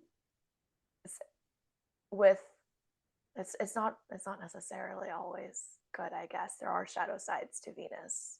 It can be obsession, it can be addiction, you know, me and my eyeliner this morning. Yeah. Yeah. Again, or also like in a more sense of like vanity where you're doing things for other people. And Yes. again, that's also, especially Venus and Taurus, maybe not so much, but it's definitely Venus and Libra and Pisces, very much concerned more with the other people. But then you have to be like almost obsessed with yourself because you want to impress the other people in a certain way. And like you might get like so Yeah. into that realm of like how am I coming across and how can I climb the social ladder and maybe if I don't know, do a beauty operation or present myself in this way, this is going to happen. And that's kind of definitely the shadow side of Yeah. Venus for sure.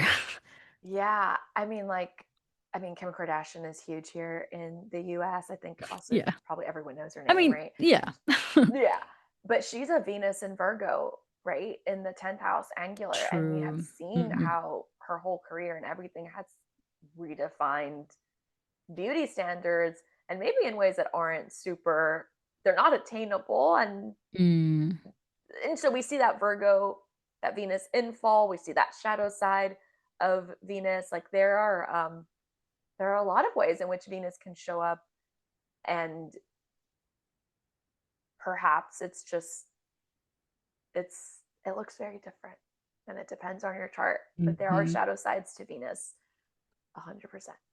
Yeah, and she initially, right, the way she kind of rose to fame, at least one of the reasons was because she was friends with Paris Hilton, and then there was this like tape that was leaked, that was Exactly. socially smart right there, you know, of Yeah. like thinking about the long-term implications of like kind of putting yourself in a position of, literally fall, Venus and fall, but Yes. then gaining more out of that. And that's very socially smart. It's not what everyone would do, but that is certainly like Venus planning Yeah. and thinking there. Hmm. Yeah. And we also see like that slut shame aspect that came Yes. out too, True. right? And like we see Hmm. that a lot when we see Venus. I think Venus and fall can, I've seen that come up quite often. And so, I mean, that was just like a great example about several things we've discussed, and also just like the modifications, like beauty modifications. I mean, um, when I got my Botox done, and I was like, oh, Venus is in Virgo, and I'm gonna put her angular. Like there is Yes.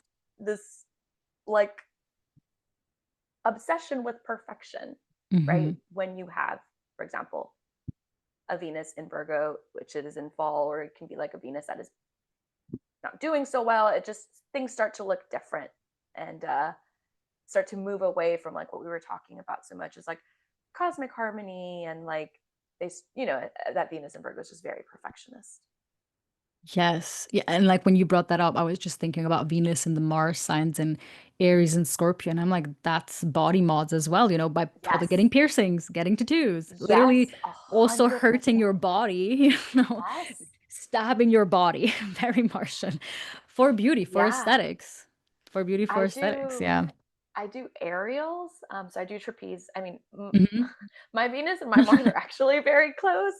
And one of the things that I've been looking into recently is like fireworking, like when you're Oh, yeah, yeah, yeah, yeah. yeah, like Yes. you have your tools and you'll kind of be playing and dancing with fire. I mean, that can also show up a lot when you have like Venus in Aries. Like there Mhm. are these more 100%. martial connotations of it. Yeah. Or you just, your Venus might be close Sweet. to Mars or aspecting or something. Like you do start to see more of these themes being brought up. Um, yeah, you said the piercing and the tattoos, and I'm just like, yep, that makes so much. Yep, that's a hunt. I'm like, oh, yep. It does, yeah. Yeah, I mean, I pretty much took out all my piercings, but I used to have quite a lot of them actually. I don't have Venus in a Mars sign, but I'm a Scorpio No, rising, and so there is and something about that. your Venus is in Capricorn, and the Yes. exalted ruler of that is Mars. There are these like Martian flavors there, Yeah, yeah. probably. I have I both mean, it's your whole Venus life. and Mars and Cap, so they're also close in my chart.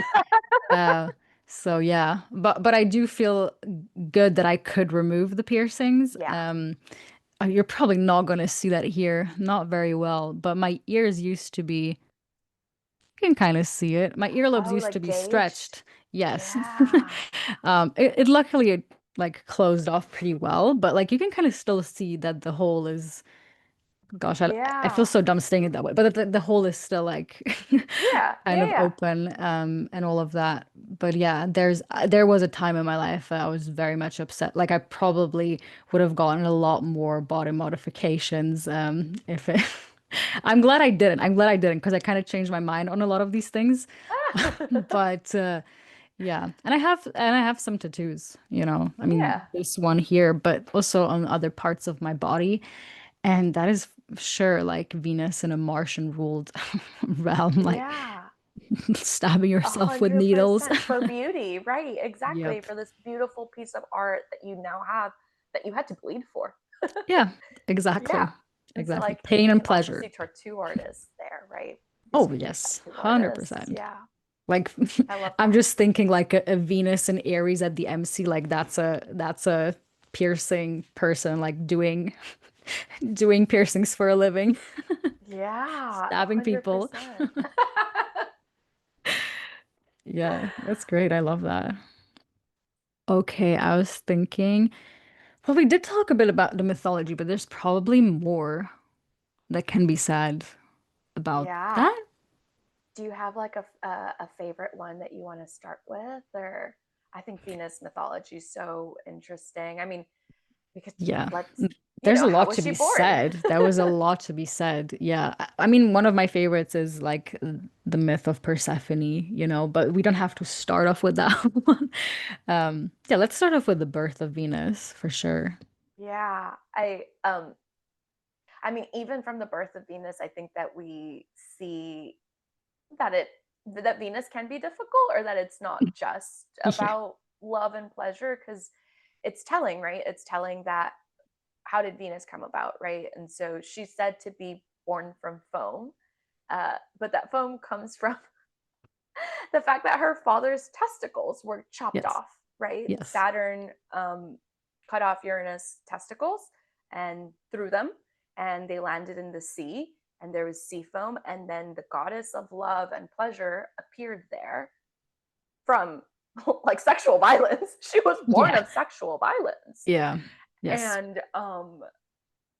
And then we get more into her story, and part of, like, there's different versions, and there's always like a little bit of difference in these stories, but the main gist is that her father's like married her off eventually, and she was relegated to a loveless marriage. So we know that Venus was married off. Her father married her off, and it was a loveless marriage. I believe the Roman name of the god was Vulcan, and he's like the god of blacksmithing, and he was said to be really ugly, and she didn't like him. And from there we know a lot about her affairs afterwards, right, with Mars and Mercury, and there was also like Adonis, and she just had a great love life on the side. So there's just a lot of contradictions, or a lot of Mm. two sides to Venus as well, right? And again, bringing back in the scale. So I think her myth of origin is just really telling that it's not just easy to be Venus, I guess.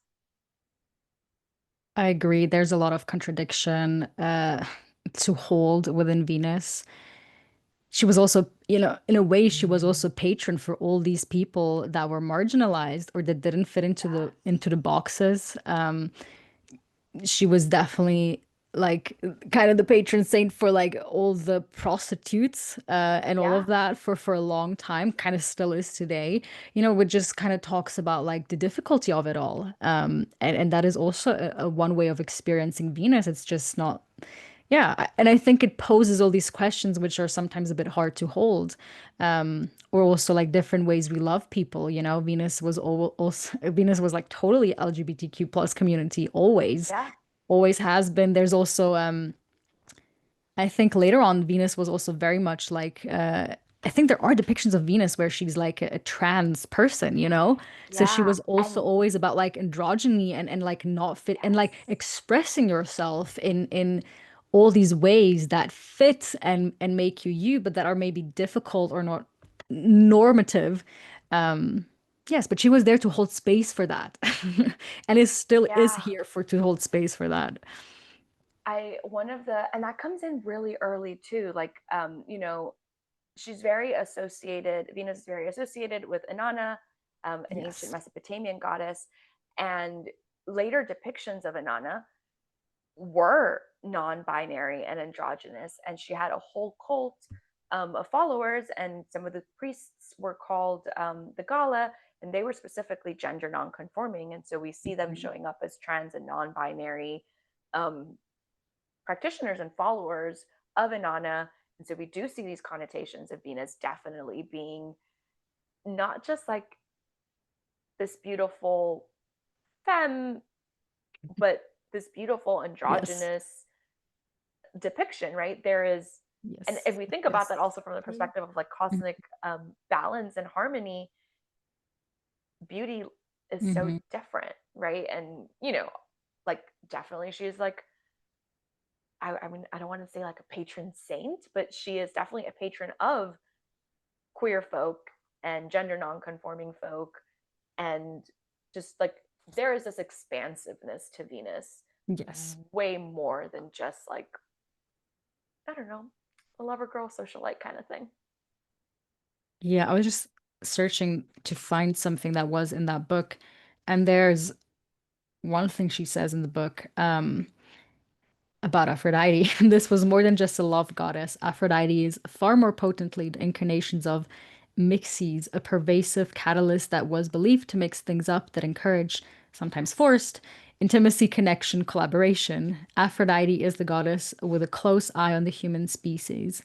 It was she who was believed to encourage the carnal, cultural, and emotional mingling of women and men to inspire relationships across borders and boundaries. She made humans social beings and encouraged civic harmony. Aphrodite's power to unite, to nourish unity was claimed by antiquities authors, from playwrights to philosophers, to be the most potent in the universe, greater than that of other gods.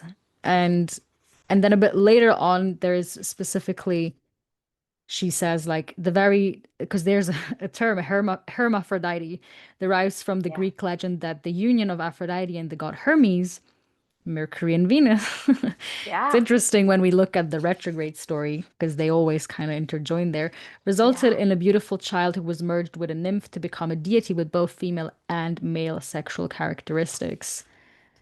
So we have it here, Yes. folks, all the No, it's time. true. It's so true. Like there is this, and I mean, I think there's this expansiveness to Venus, and I think Hmm. you, it, like we were talking about earlier, it almost does demand that you step back and be like, what is for me, and what is my pleasure, and what is my uh, concept of beauty, and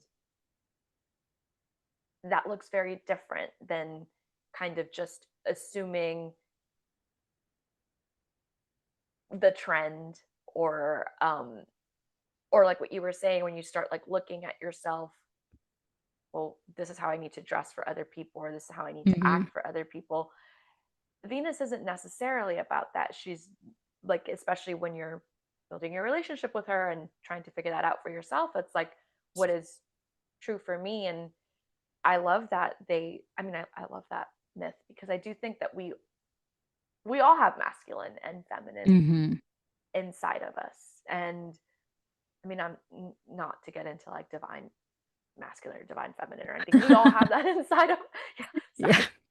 We all have that inside of us, and we all have to bring that out in us, and it looks different for a lot of different people. But Venus sees that, right? And Venus Yes. understands that. Um I think there's also like some interesting myths, like if you look at Venus outside in other cultures, as well. Like the Mayan actually had a lot stronger associations with Venus when it comes to like war and heroes, and we Yes. also True. see that in her myths, in other myths of her as well, right? She is very associated in some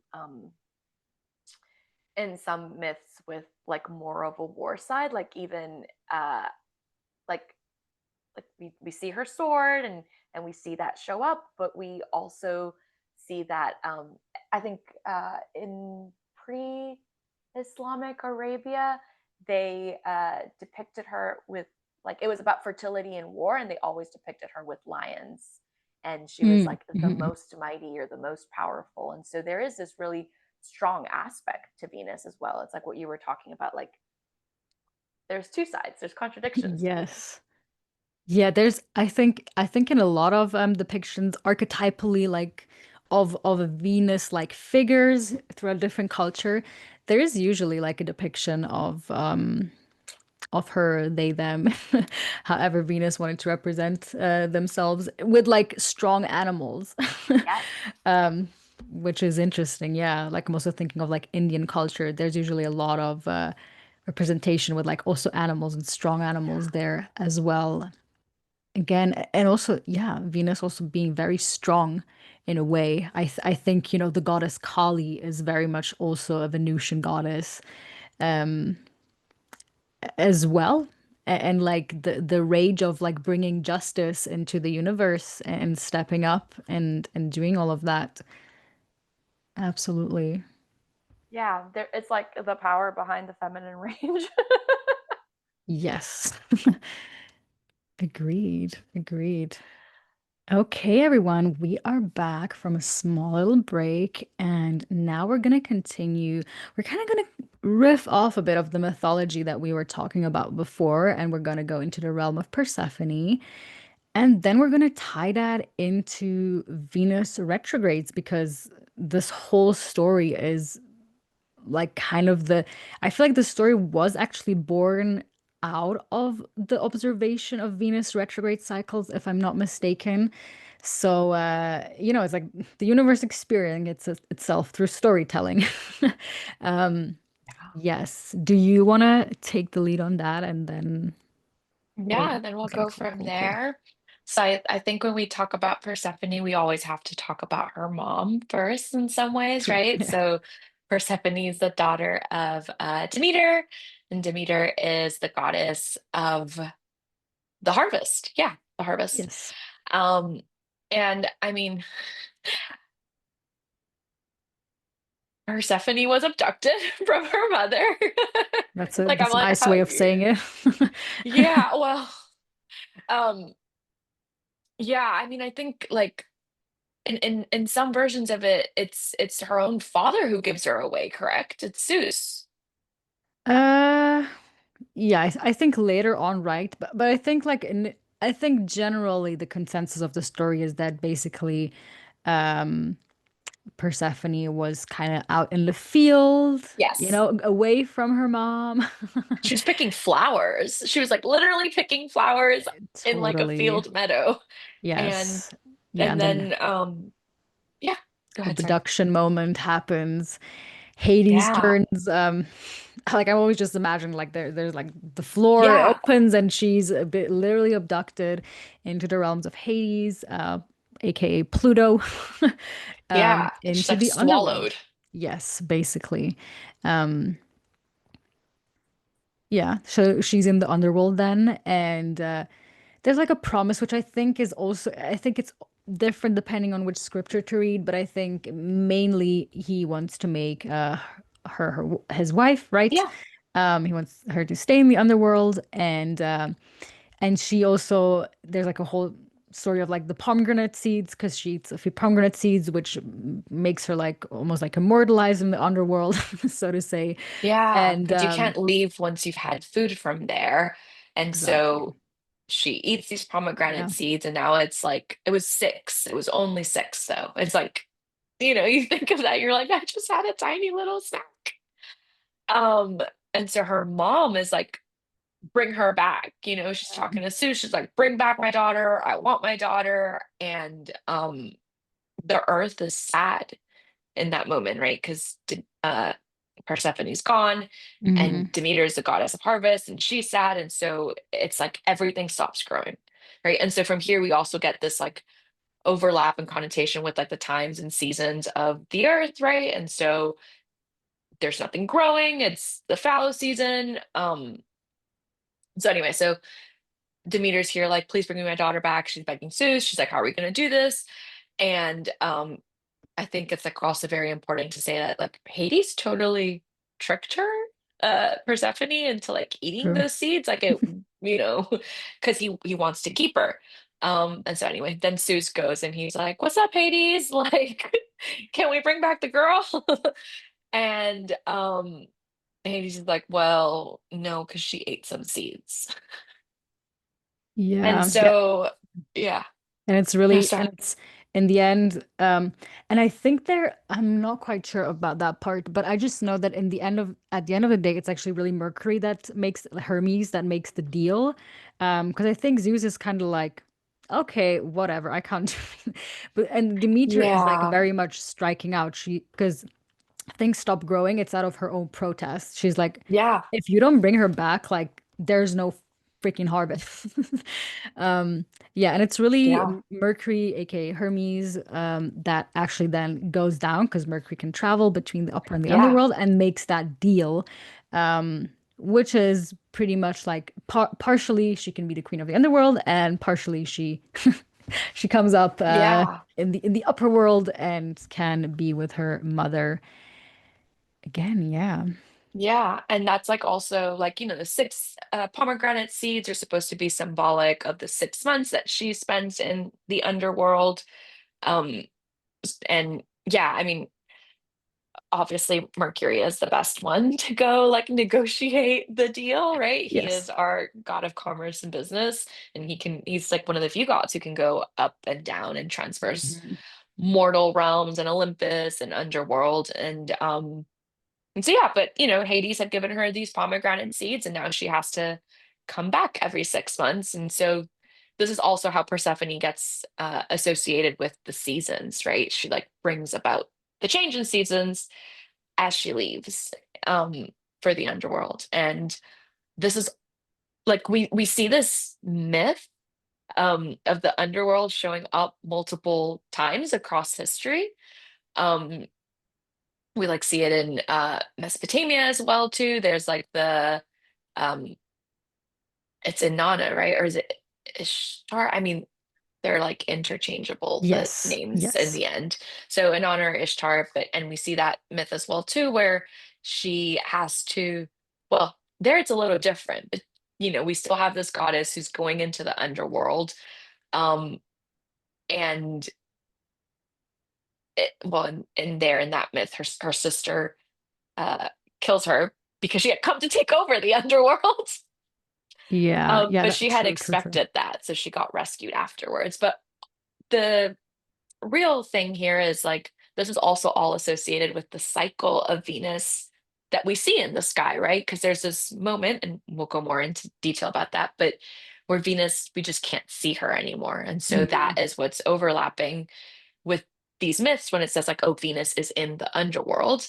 I mean, we know now that she's just like not visible because she's like going around the other side of that sun in that moment, and we kind of can't see her. And but this is all associated with Venus's journey through the underworld.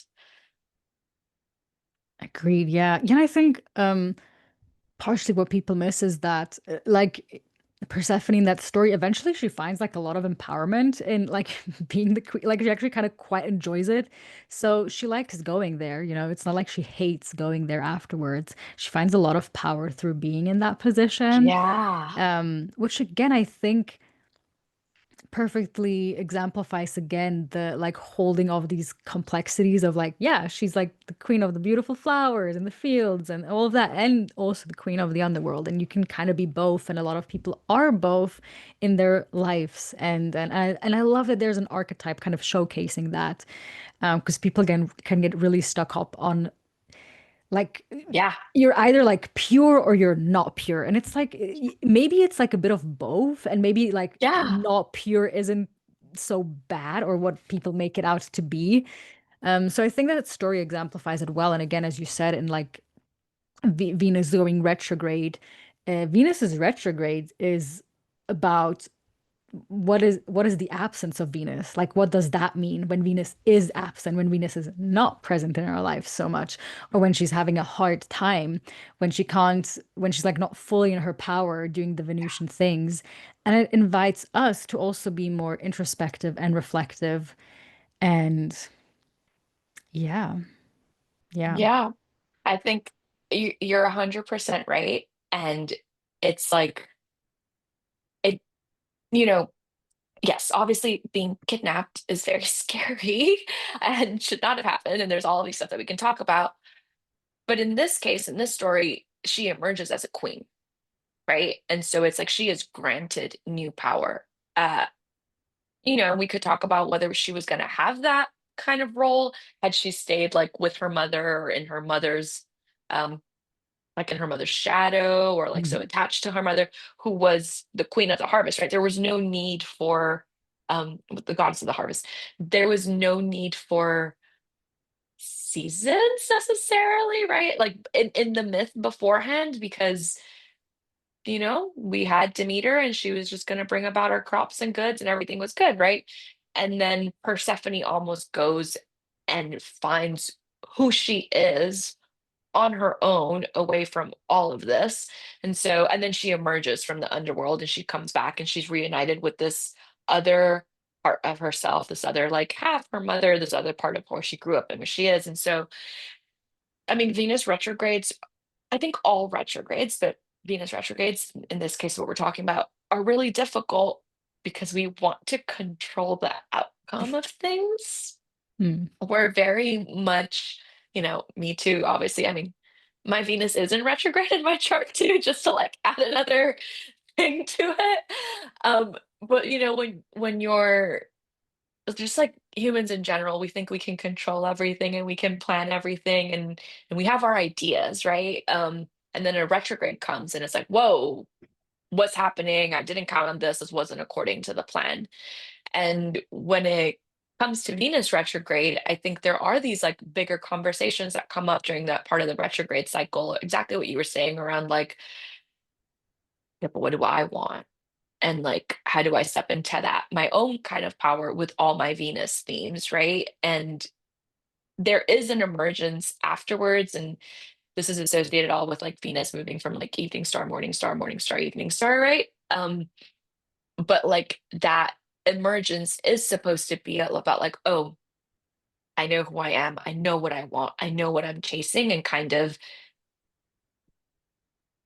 leaving behind the Mhm. parts of us that or the that were no longer serving us, that are no longer true, that are no longer like real. Sometimes we can find ourselves like repeating situations or patterns maybe that we're not even aware of. And so then this Venus retrograde cycle comes and it's like thrusts you into your new acceptance or perspective of yourself and love, relationships, sex, and pleasure.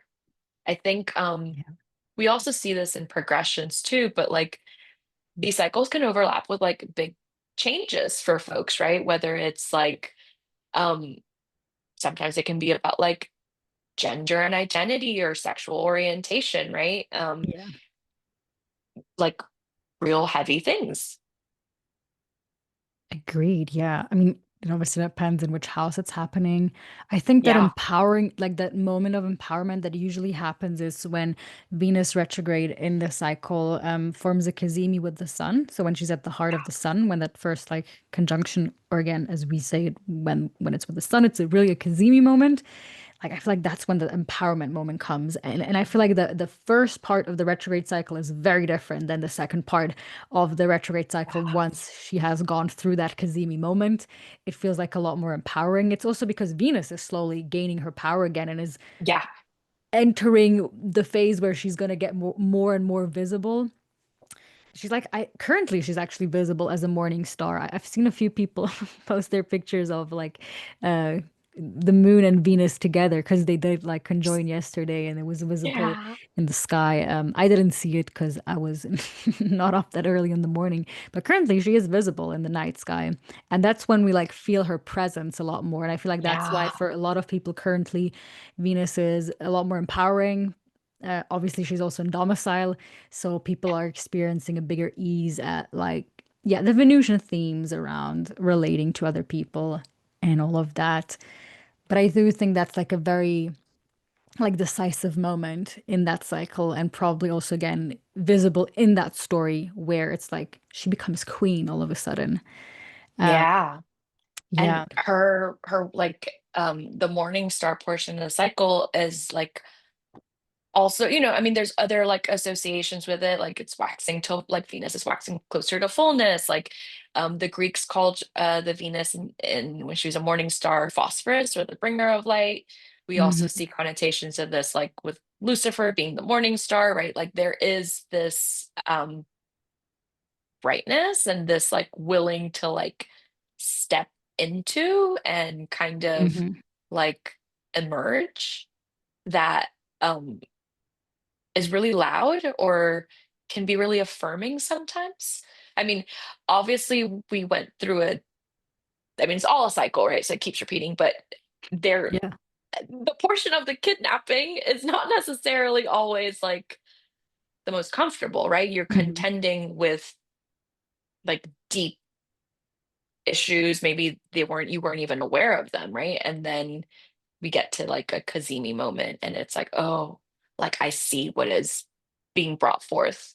Um, I think all like Kazimis themselves can also be overwhelming, right? You're like, oh, For like sure. I see it, but now what am I going to do with it? Yeah, I mean, especially if it's a Venus in a more difficult position that gets, because basically when planets are in Cazimi at the heart of the sun kind of steps off its throne, so to say, and the planet Yeah. gets the crown on them. And you know, if it's a Venus in a difficult position, then it's like damn, okay, it's a Venus that is that is like has a hard time, like it's ruling right now. Like that's maybe not what we want to have ideally. So yeah, Kazemi moments for sure can be because especially we also have to look at what is happening before. Like before Venus enters that Kazemi, it's combust, which is Yeah. a difficult and hard state, especially if it's heading towards it, like not separating Yeah. from it. That is usually tough, especially in that retrograde moment when Venus is like heading towards the sun, but is not quite there. That's usually when a lot Yeah. of people have, yeah, like fallings out, you know, change of values. That's usually like a harder time period for many people. And Things I happen. think one of the things that's like important to remember is because these things in the moment, they might feel really bad, obviously, like Mhm. breakups or falling out with people. But I love how you said that there's like a shift in values. It's almost, and this comes back again, like if we're thinking of the Libra archetypes that we're talking about in the Libra like symbolism, it's like this rebalancing, right? It's like, hey, actually something is not working well in this relationship and or in this situation or in how you're expressing like there's something there to actually dig into Mhm. scary tough situation um and yeah like I mean feeling combust. I mean, that's not really a thing, but I'm almost like I could totally be like, I am feeling combust right now. Is something you would probably totally almost like say or feel during that part of the cycle. But you have to kind of like get through it. And I've looked back at some of my own like relationships that have ended or changed and how they were matching up with the Venus retrograde cycle. Um, and so sometimes it can be quite literal in our lives, right? It can literally be the ending of a friendship, the ending of a relationship. And depending what Venus rules in your chart, it'll bring in other topics as well. I Yes. mean, mine is in the fifth house. It usually does have to do with, love and relationships, but that obviously depends.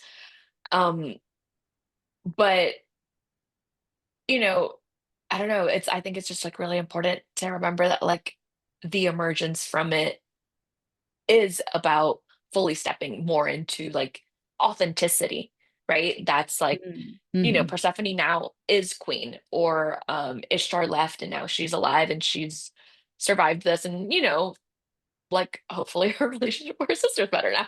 But like, Yes. yeah, Yeah. Yeah, this I think this is especially true because the sun is about authenticity and being our true selves. So it makes complete sense that this is such a moment of empowerment, even though it might require us to strip away our masks and sit through the discomfort of that. I also think we had a Venus retrograde beginning of this year. Uh, all right, my Yeah, cat, my cat yeah, no just worries, no worries. We love all feline creatures here. But yeah, at the beginning of this year, we had a Venus retrograde in between the signs of Aries and Pisces, which is a very interesting combination since in one sign Venus is not doing so well, where and the other sign she's completely like exalted and all of that. I yeah, think Venus in Aries, retrograde in Aries, was a lot about like um arguments or like the discomfort of disagreement, but also yeah, that requires to deep or can be a potential cataclysmic way of actually deepening a relationship if there is yeah. conflict, because it can be a real opportunity. And I think people that saw that and that went with that actually came out much stronger and deeper bonded in their relationship. So it really does not mean that that relationships have to fall apart. If anything, Venus retrograde just Yeah. builds the foundation that was not there in the first place at all. If you have a stable relationship, it might deepen it more. But if there have been holes Yes. and pokes, and like suddenly that moment comes of like, oh, it requires honesty, and there wasn't that in the first place, well, that definitely can be a moment in the relationship. But yeah, a lot of people come out much stronger after that. Yeah. Hmm. Yeah. And I think that that matches also with the cycle of Venus emerging stronger afterwards Hmm. anyway. Yeah. Yes. Um, and if you think about like again, Venus and Aries, I think Venus and Aries is also a placement which is like very much itself about authenticity, right? Like how can Yeah. I be true Yeah. to True. myself? And so yeah,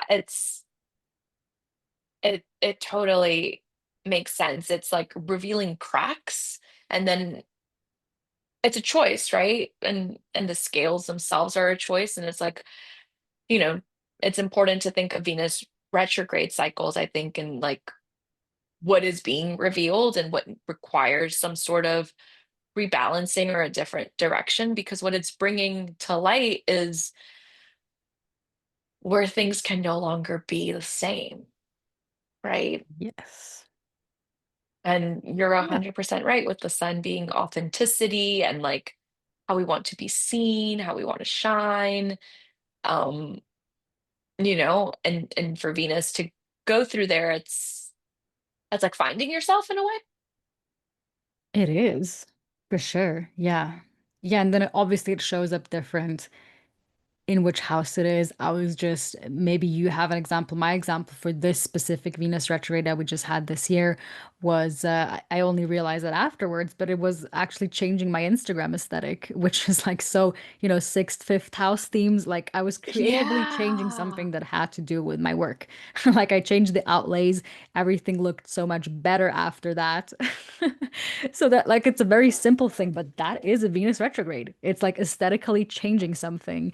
Um, yes, yes. And I actually also got a new wallet during that cycle, and changed or deepened my relationship with like money, if that's the right way that I can put it. Like it was symbolic, like symbolically getting a new wallet in red because of Aries. Yeah. Yes, and like just honoring that like new beginning of like I wanna change my relationship to a value system in this world. So there's many things that, like, Venus retrograde and Venus in general does not always just have to be around relationships. Although I would say that changing my relationship to money is also a relationship change, Yeah. but I just want to like tell people, hey, it's not always about people. It can be a relationship to anything. It can be a relationship to yourself if Venus is retrograde in your first house, for all that I know, or changing your style, like of clothes when it's happening in your first house. Um, yes. I don't know if you have any Yeah. like examples, like, because that's probably like, Yeah. mhm. I mean, I have a couple examples about Venus retrogrades in my life. I think this last one was interesting because Aries is my 12th house, right? And so it was moving between my 12th house and my 11th house. Yes. And really, one of the things I had to contend with in that moment was about how I was comparing myself to a lot of folks, which is already a bad thing for a Venus and Virgo, because a Venus and Virgo, like, I know everything that is Okay, wrong yeah. with myself. And I was having a lot of imposter syndrome, comparing myself in ways that made no sense. And I just had to like figure out a different Mhm. relationship Mhm. to that, and like just welcome and step more into the fact that like we are like not in competition, Mhm. and I don't have to compare myself, and like we're like um yeah, I mean I had to unpack a lot of that, and like more about like working with people and working together to bring about like our our vision, really, right? Because this is between my 11th and my 12th house. And so that was part of it. And I also, you know, I, there was like a lot of wrapping up of loose ends in that moment, like with classes and Mhm. the 11th house for me shows up a lot like my cohorts and groups up. I mean, for all of us, but Yes. for me in that moment, it was showing up a lot more in like training and school wise kind of stuff. And so that definitely came in with like, oh, this is ending and this is kind of, and in that moment, I had to like rethink how I wanted to be and move in the world. And it was also difficult. Like there was this moment where, we thought one of my friends was gonna just have a really difficult time with like her visa situation. And like I just had a lot of like friends going through hard things in that moment too, because it's also my 11th Mhm. house, right? Which also has to do with acquaintances, friends, and groups. And Yes. there was just a lot more falling out, not like in our relationships, but my friends were going through like hard stuff, like their life Yeah. was falling Yeah. out.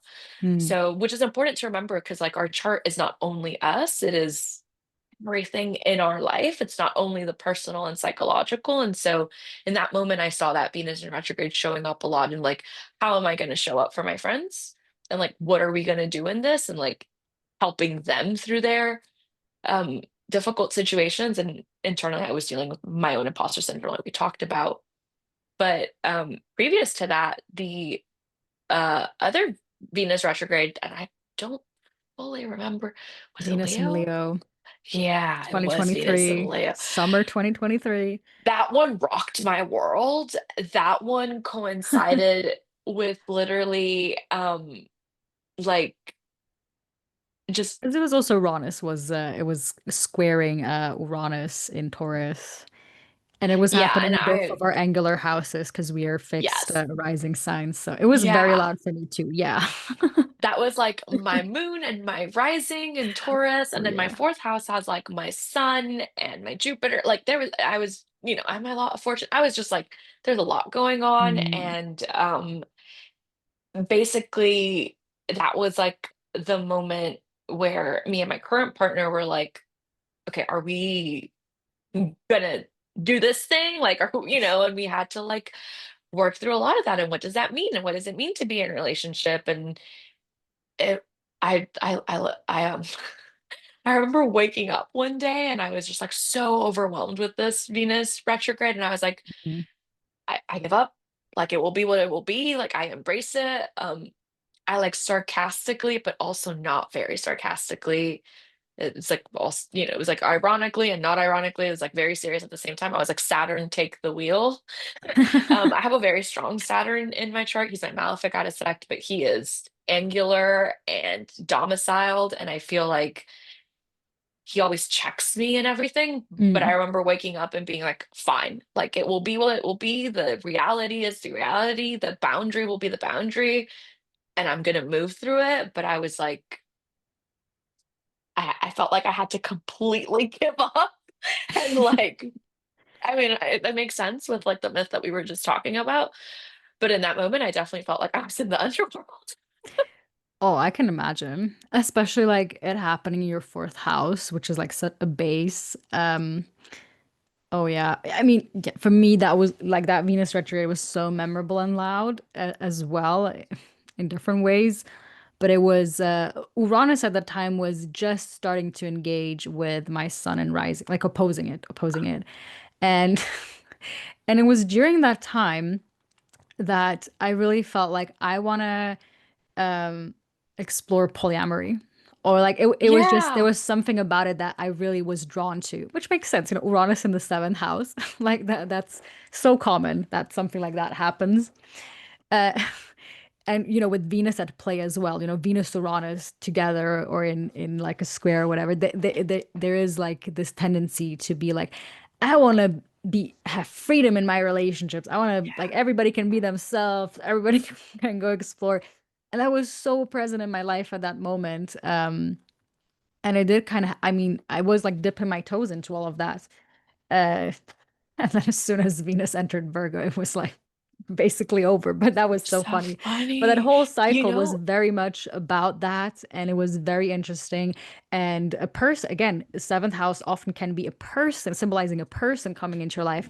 And I was like wishing for that. And then at that time, this person came into my life that had this very Uranian, also Venusian energy, and really like rocked my view, or like what is possible or is not possible.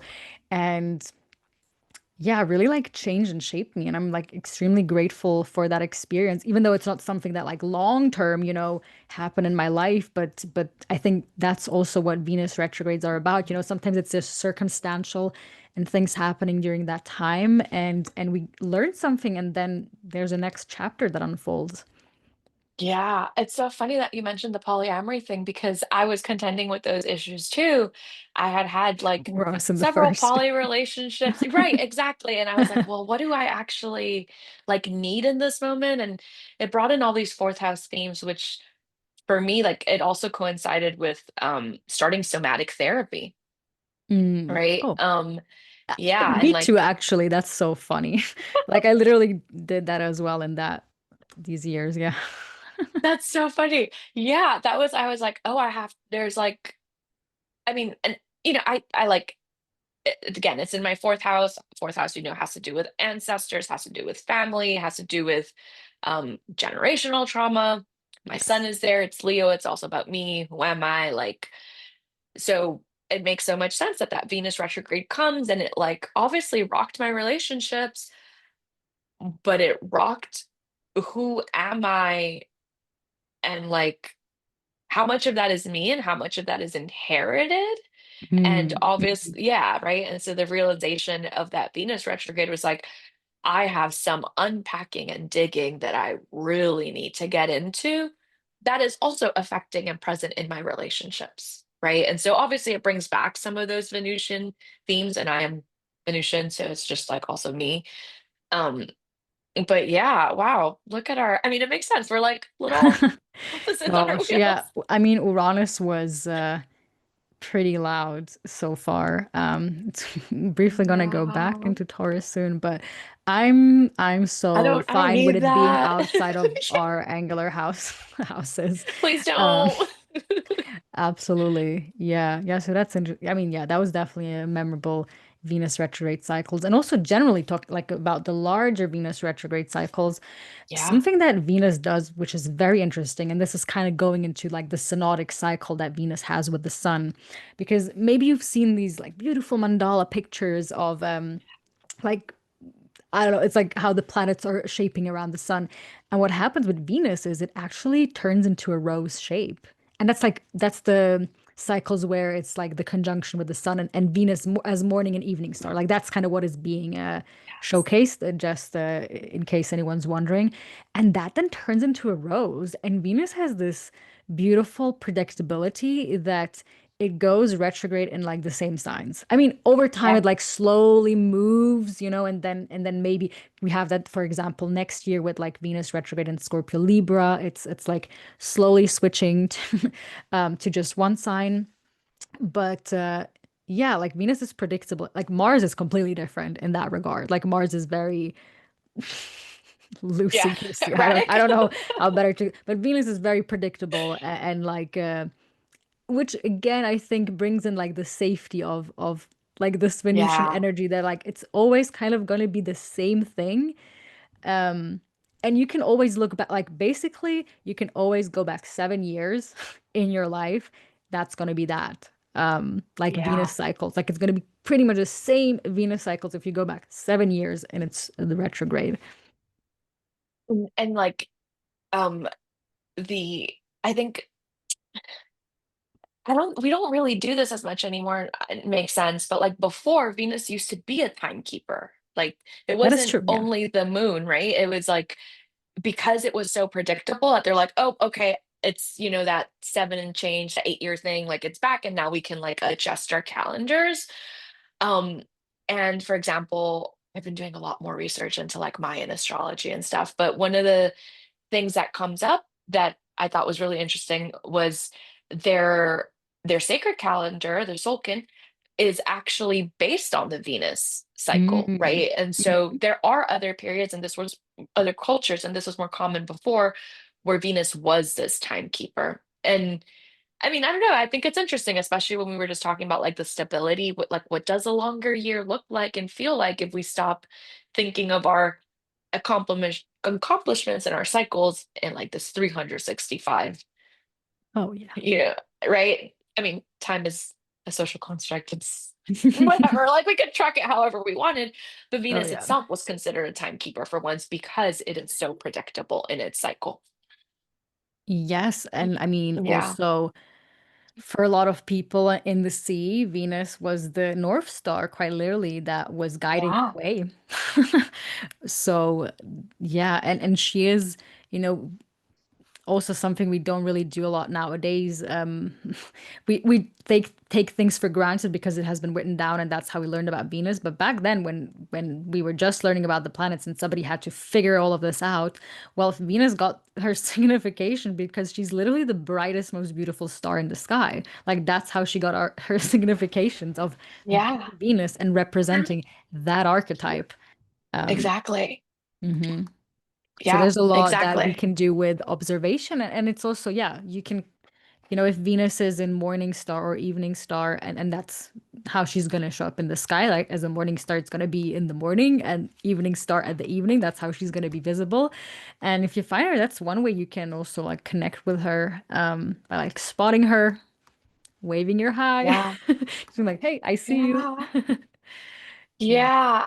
I like it's I really do think that like one of the easiest ways to like make like a bridge almost between you and astrology Mhm. is like just observing it. And Oh, Venus is yes. such an easy example of like, oh hey, there you are, like, oh, and there you're not, right? And like what does that mean for your own personal life in that moment? You know, I mean, we talked about our underworlds enough, but Yes. Yeah. That's definitely a good way. And also talking about the synodic cycle with the sun, one other interesting thing that both like Venus and Mercury kind of have in common is that they're not really oh, ever far away from the sun. Venus, Mercury even closer, like Mercury can never really be one sign away or give yeah, and take from the sun. Venus can never really be two signs, give and take away from the yeah, sun. So the furthest away that Venus will be from it's like like the sun is 47, yeah, it's 48. 47 Yeah, degrees around that. And yeah, that's also when the um like when she changes from like morning star into evening star, essentially, or vice versa, is when that elongation thing happens. yeah. When Um, she's like the furthest away she can be, and exactly. it's like we pull her back. Wait, Yes. wait, you went too far. Exactly, exactly. So that's also interesting, like that Venus, and that also means Venus can never form a square to the sun. Venus can never form an opposition to the sun, nor a trine to the sun, quite frankly. And it's also one of the Yeah, reasons why Venus rules over the sextile aspect, because that's basically the furthest away she can be from the sun. And that's what we also see in the Thema Mundi chart, which is the birth chart of the world. In comparison to the sun and the moon, Venus is like two signs away from it, so forming a yeah, sextile aspect to them. And that yeah, tells us a lot about like Venus and the relationship that Venus has towards the sun, but also what we have in our charts. Because again, Venus will either be in the exact same sign as we have our sun sign, or two signs or one sign, give and take away yeah. or further away. And I think that's like also really important because we were just talking about how the sun, like when Venus and the sun come together, it's like this Mm, realization, and yes. there's almost like Venus doesn't want you to pull away from who you are, right? Mm, Venus mhm. doesn't want you to be like pretending, or like it is about like who you are as a person, what is being true to yourself, and that's like Venus's cycle. And I mean, I think it's really telling that our own Venus cannot oppose our sun. Like Yes. we can't, right? We have to be true to that Venus. And that's why we're in that retrograde cycle. That's why we have those retrograde cycles, so that we can take that moment to pause and be like, how do I come back to myself? How do I come back to my authenticity? How do I come back to like what it truly means to love and be loved, and like move in harmony, like my true values, right? It's like this constant need to check ourselves and to make sure that we're growing in alignment with who we want to be. 100%. Yeah. Yeah, and Venus retrogrades, they happen around 1.5 years, every 1.5 years. So sometimes there are years in, well, in the way that we measure time right now. Sometimes there are years where there is no Venus retrogrades. Um, yeah. Yeah, but this time it actually will because we had one this year and then Yeah. next year, but pretty much by the end of next year, Yes. there's going to be a Venus retrograde again. But there are sometimes years where we miss out. And Mars retrogrades as well. Sometimes there are years we have no Venus or Mars retrogrades, Which which is is great. interesting considering that the other planets we're always going to have like we're going to have multiple Mercury retrogrades in a year. Yeah. And there's always going to be a Jupiter, Saturn, and Uranus, Neptune, Pluto retrogrades. And obviously, the sun and the moon cannot go retrograde, Yeah. so that is out of question. But Venus and Mars, not always, not always. No. Mhm. Venus is also what, like, we have proof that these cultures also saw this overlap, but the stages of Venus, when she's going, uh, like evening star, morning star in her retrograde cycle, it's like Mhm. 9 months and 9 months almost, right? 9 months as Yeah. as a morning star and 9 months as an evening star. And that correlates really strongly with how long it takes, like the human gestational cycle, right? To like actually create a life, have a Yes. baby, right? And Hmm. so there's also this like, we were talking about how love takes time and it takes time to grow. And so it also kind of makes sense from a living perspective that these cycles would be longer, right? Because it takes time to see what are the fruits of our love and labor, or the labors of love. What are the fruits of the labors of love, as Yeah. opposed to Mercury? And Mercury's, he's always doing something. We're always doing something. There's always something we're tinkering, thinking, making, planning, going. Like, Hmm. he has a lot more things that he's re-reviewing and more often, um, which makes sense, right? It gives us an opportunity to adjust. But Venus, we have to take some time to see what is actually coming from this and what needs to change. Yes. Yeah. And part of the Venus retrograde cycle will always coincide, but also a Mercury retrograde cycle. Um, just because Mercury goes retrograde multiple times a year, and it will kind of coincide, and which again just fits beautifully into that story, which is based on that, where both Venus and Mercury are in the Yeah. underworld, and like this deal basically happens. So yeah, there is an interesting connection between both of these, well, all three of them, the Sun, Mercury, and Venus together. Yeah. Yeah, and I think, Yeah. Venus retrogrades are not, I mean, I guess the one in Leo I specifically remember loudly because like Chris Brennan did like this episode on the Astrology podcast, and it was this Barbie movie summer, right? And Greta Gerwig, she Yes. has a natal Venus retrograde in Leo, and it was like released on that day that Venus like stationed retrograde. And sometimes this can happen with people that have natal Venus retrograde. Sometimes the retrograde cycles can be extremely impactful in a Yes. positive way for them, Yes. and very, because that movie, I mean, it meant it got so popular, and there was like, it didn't do what people would maybe associate with like a Yeah. Venus retrograde cycle of like, oh, you're gonna lose money, and relationships are gonna fall apart. No, it actually brought up so much visibility. And so, it's not always that retrogrades are bad in that way. They can be impactful quite positively for a lot of people. And sometimes, maybe you can attest to that. You have your natal Venus retrograde. Some of the most important life choices or moments happen during Venus retrograde for natal Venus retrograde people. No, I totally agree that like even this, we were just talking about the Venus in Leo retrograde, which rocked my world, but I think it was for the absolute best. I feel like like in that moment, yeah, there were these like 2 months where I thought I was going to like I don't know. I literally felt like I was like being taken apart and reshaped, and like I was like really contending and struggling with all these things internally. And um, but it was like it all clicked into place in a really good, positive way. And looking back, I'm like, yeah, it's exactly what should have happened. And this happens, Mhm. you're right, totally right. This happens with, especially if you have retrograde planets. I mean, I'm gonna say something which is not, it's kind of a joke, but I almost feel like when the planets are not retrograding sometimes, I'm like, it's almost harder for me because I'm like, I'm like, no, why are we going so fast? Or like, there's so many things to think Mm, about. mhm.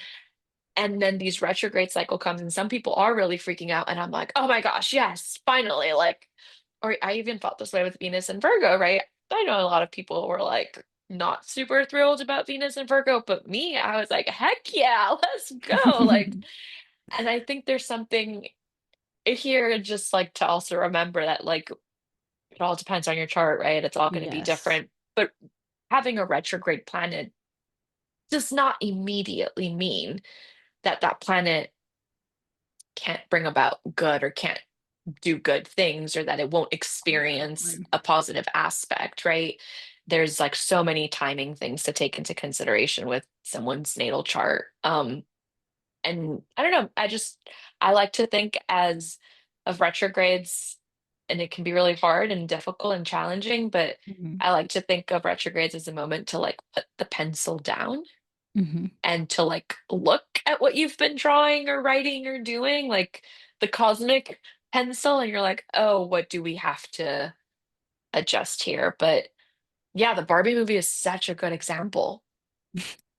Yeah, and again, I think it goes on to showcase that sometimes the most impactful life moments happen for natal Venus retrograde people during these Venus retrograde periods, and that it absolutely does not mean that you shouldn't get married. Sometimes for them, actually, it happens that they get like married exactly then, and it's a good thing for them.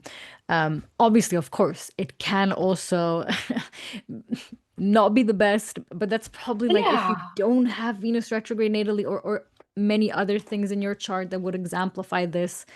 Um, yeah, it can be really positive in many people's charts and empowering and a very empowering time. Um, Yeah. yeah, I but think there of are, Venus yeah. retrograde. Oh, sorry. Yeah, there was just because, like, sometimes with retrogrades, you hear that with every planet, right? Like, maybe you shouldn't do that. With Venus retrogrades, often what you hear is, obviously, like the relation, like, don't get in a relationship with someone because it's gonna break apart. I'm a big proponent of doing it anyways, even if it's that for the plot, because For sometimes the you learn plot. you learn a lot about it. I mean, that's Yeah. literally my retrograde story of the Venus in Leo summer. Um, and then there's like cosmetic procedures. Usually people Yes. warn of like, yeah, like maybe don't get a tattoo then, maybe don't get any fillers or any cosmetic procedures then just because it could potentially go sideways. And that Yes. is because Venus is in a less empowered state. And yeah, things might go sideways during that Yes. Yeah. time. Doesn't have to be. But yeah. But if you can avoid it, yeah, I would definitely um not no surgery no Venusian surgeries during a Venus retrograde. I feel like that does totally bring in the possibility for that Venus to show up as like having to do corrective surgery on the original surgery, Exactly, yeah. or being like or wanting to change something about the original surgery because you're like rethinking something about it. The other thing it could also show up is like obviously that is the corrective surgery for something that happened Hmm, before, hmm. and that feels more like, hey, the astrology is just describing what's happening. Um, the other thing that I find with like Venus retrograde natives is, um, you know, sometimes like maybe getting into like a really committed relationship might come later in life. There's Mm, been like mm. either a lot of like rethinking or learning or like um for you to arrive at that moment where you're like, yes, I am now ready to do this, or now I want to do this, or now I know what kind of person I want to be with. Like, I think that can be very common with Venus, native Venus retrogrades. Obviously, it all Yes. depends, but it is like a theme in my in what I've observed. Yeah, this is, I think, a good segue for talking about like secondary progressions. Yeah. Because, if you have Venus natal retrograde in secondary progressions, eventually, probably throughout your life, that is gonna change, and Venus is gonna be direct in your secondary progressed charts. And that could potentially signify such a Yeah. moment that you said where there's like, oh, now there's like more clarity. I don't know if it happened for you yet. Did you know? My Venus is not direct yet. I am so Okay. excited. I'm like looking at my progressions and I'm like, I'm gonna have my second glow up. I am so ready. Like, come on, let's go direct, babe. But one of the things that did happen is that when my Venus changed signs in progressions, right? So like Mhm. I'm just tracking her little Oh. retrograde, Hmm. and she changed signs, that coincided with um it wasn't like a big deal, but it was like I was aware of it. That coincided with Mm. my awareness of like, oh, I'm queer. Like Oh, very queer, okay, yeah. baby. Like, and that Venus kind of changing signs Into Leo, in right? progressions into Yeah, Leo, makes so much sense. right? We're coming back to ourselves, we're dealing with like who I am.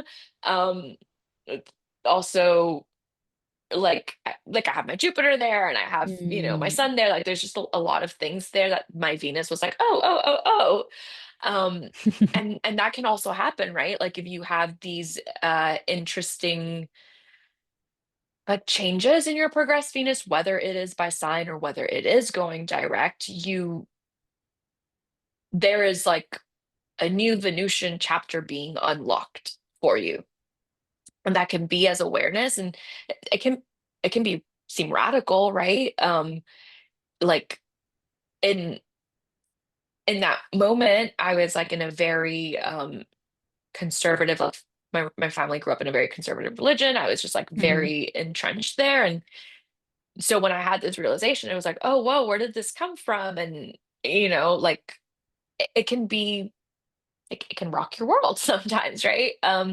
But it's again like what we were talking about, and again, especially for my chart because it was going through Leo, but like there is this, you're coming back into yourself, you're learning more about yourself. What is like who are you truly in pleasure and love, right? And we grow, right? I guess it's important to say, like, if you're not familiar with progressions, what we're talking about is like Oh, progressions yeah. allow us, yeah, they show us, we're born with one chart, and that's our birth chart. But obviously we grow and develop and throughout our lives, right? Our identities and just self-growth and experiences. And so we use progression charts to see basically how the natives' identity evolves and how they grow throughout their life. And so um, our Venus will show us how we mature, grow, change um, in love and relationship and values, and just like in the progress chart, that's exactly what it will show. I don't know if you've had an interesting Venus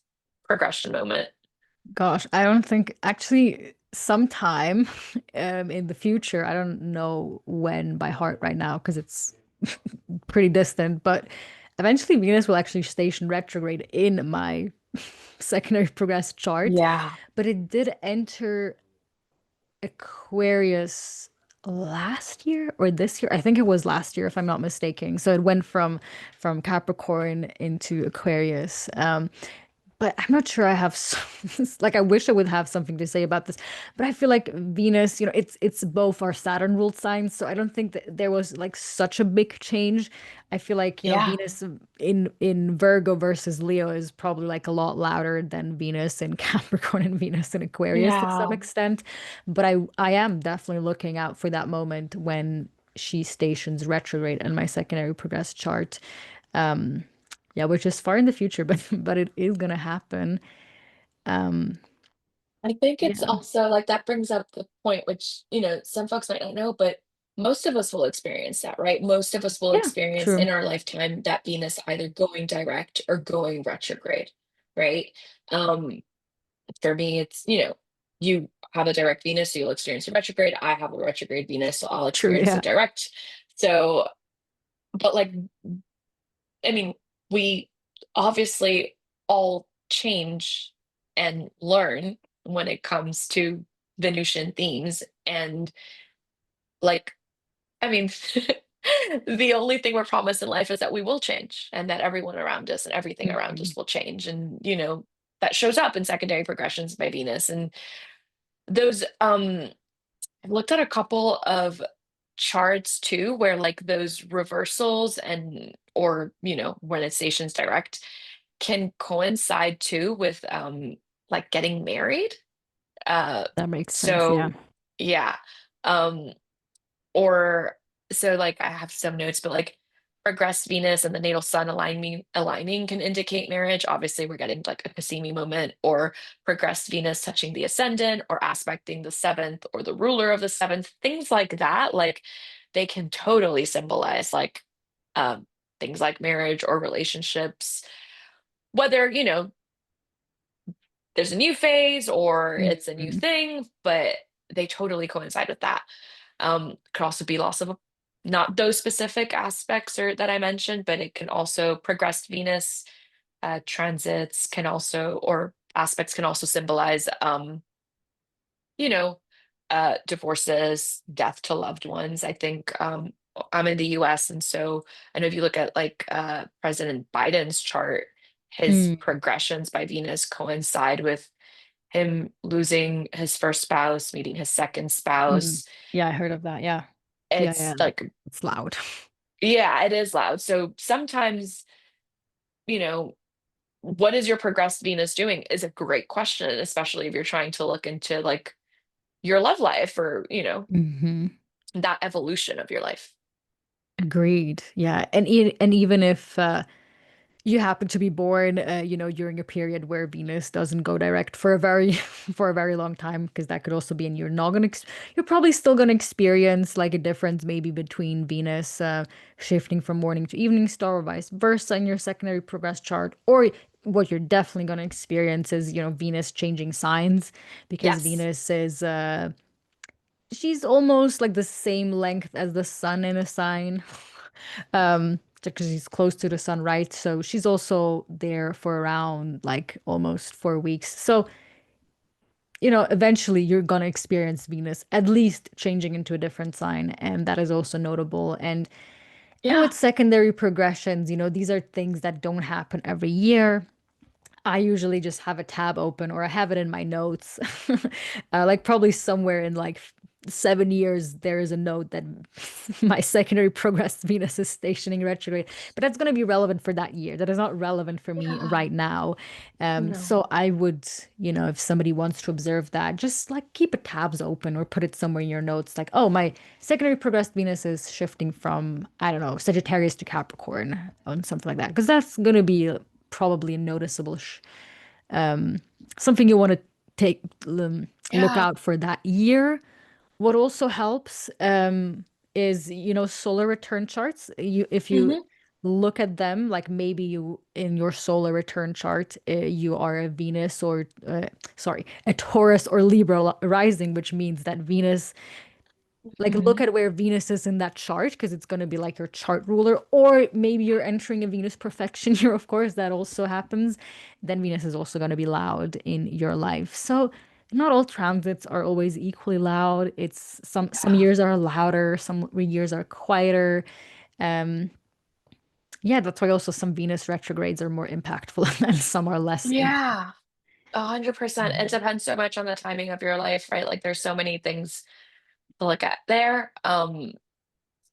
Like there's progressions, there's Ferdar, there's so many things Mhm. to try and find what is actually happening. But like the main thing I think to just kind of remember is like Venus will go retrograde and Venus is moving and changing just as we're moving and changing. And whether,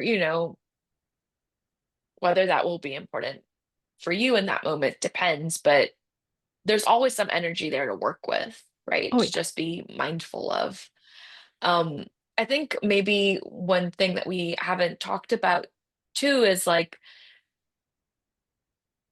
you know, the difference between like, when you have a direct Venus, I think it's a lot easier to kind of be aware of and pursue and bring about what that Venus is doing, right? Yeah, Because it, generally. yeah, in general. Hmm. And then when you have this retrograde cycle, Venus, if you have like a native retrograde Venus, there's it's more of like a reflective Venus. It's like not Yes. Yeah. necessarily ready to do the thing or put out the thing or chase the thing. It's definitely more of like there's a reassessment, or like Hmm. even if by progression your Venus goes retrograde, there's going to be that reassessment. There's going to be that reflective, right? And again, like because we just talked about the whole cycle before, but that's just the energy to be working with in that moment, right? And to like, what am I learning? What am I reflecting about? What am I reassessing? Um, that can be personal, that can be about relationships with other folks. Um, but it's just a good moment to pause and to be like, am I aligned to my true self? Who is my true self? Yes, agreed. Agreed. Let's also talk about something you have maybe hinted at a bit now, but haven't fully delved into, which is Venus having her joy in the fifth house.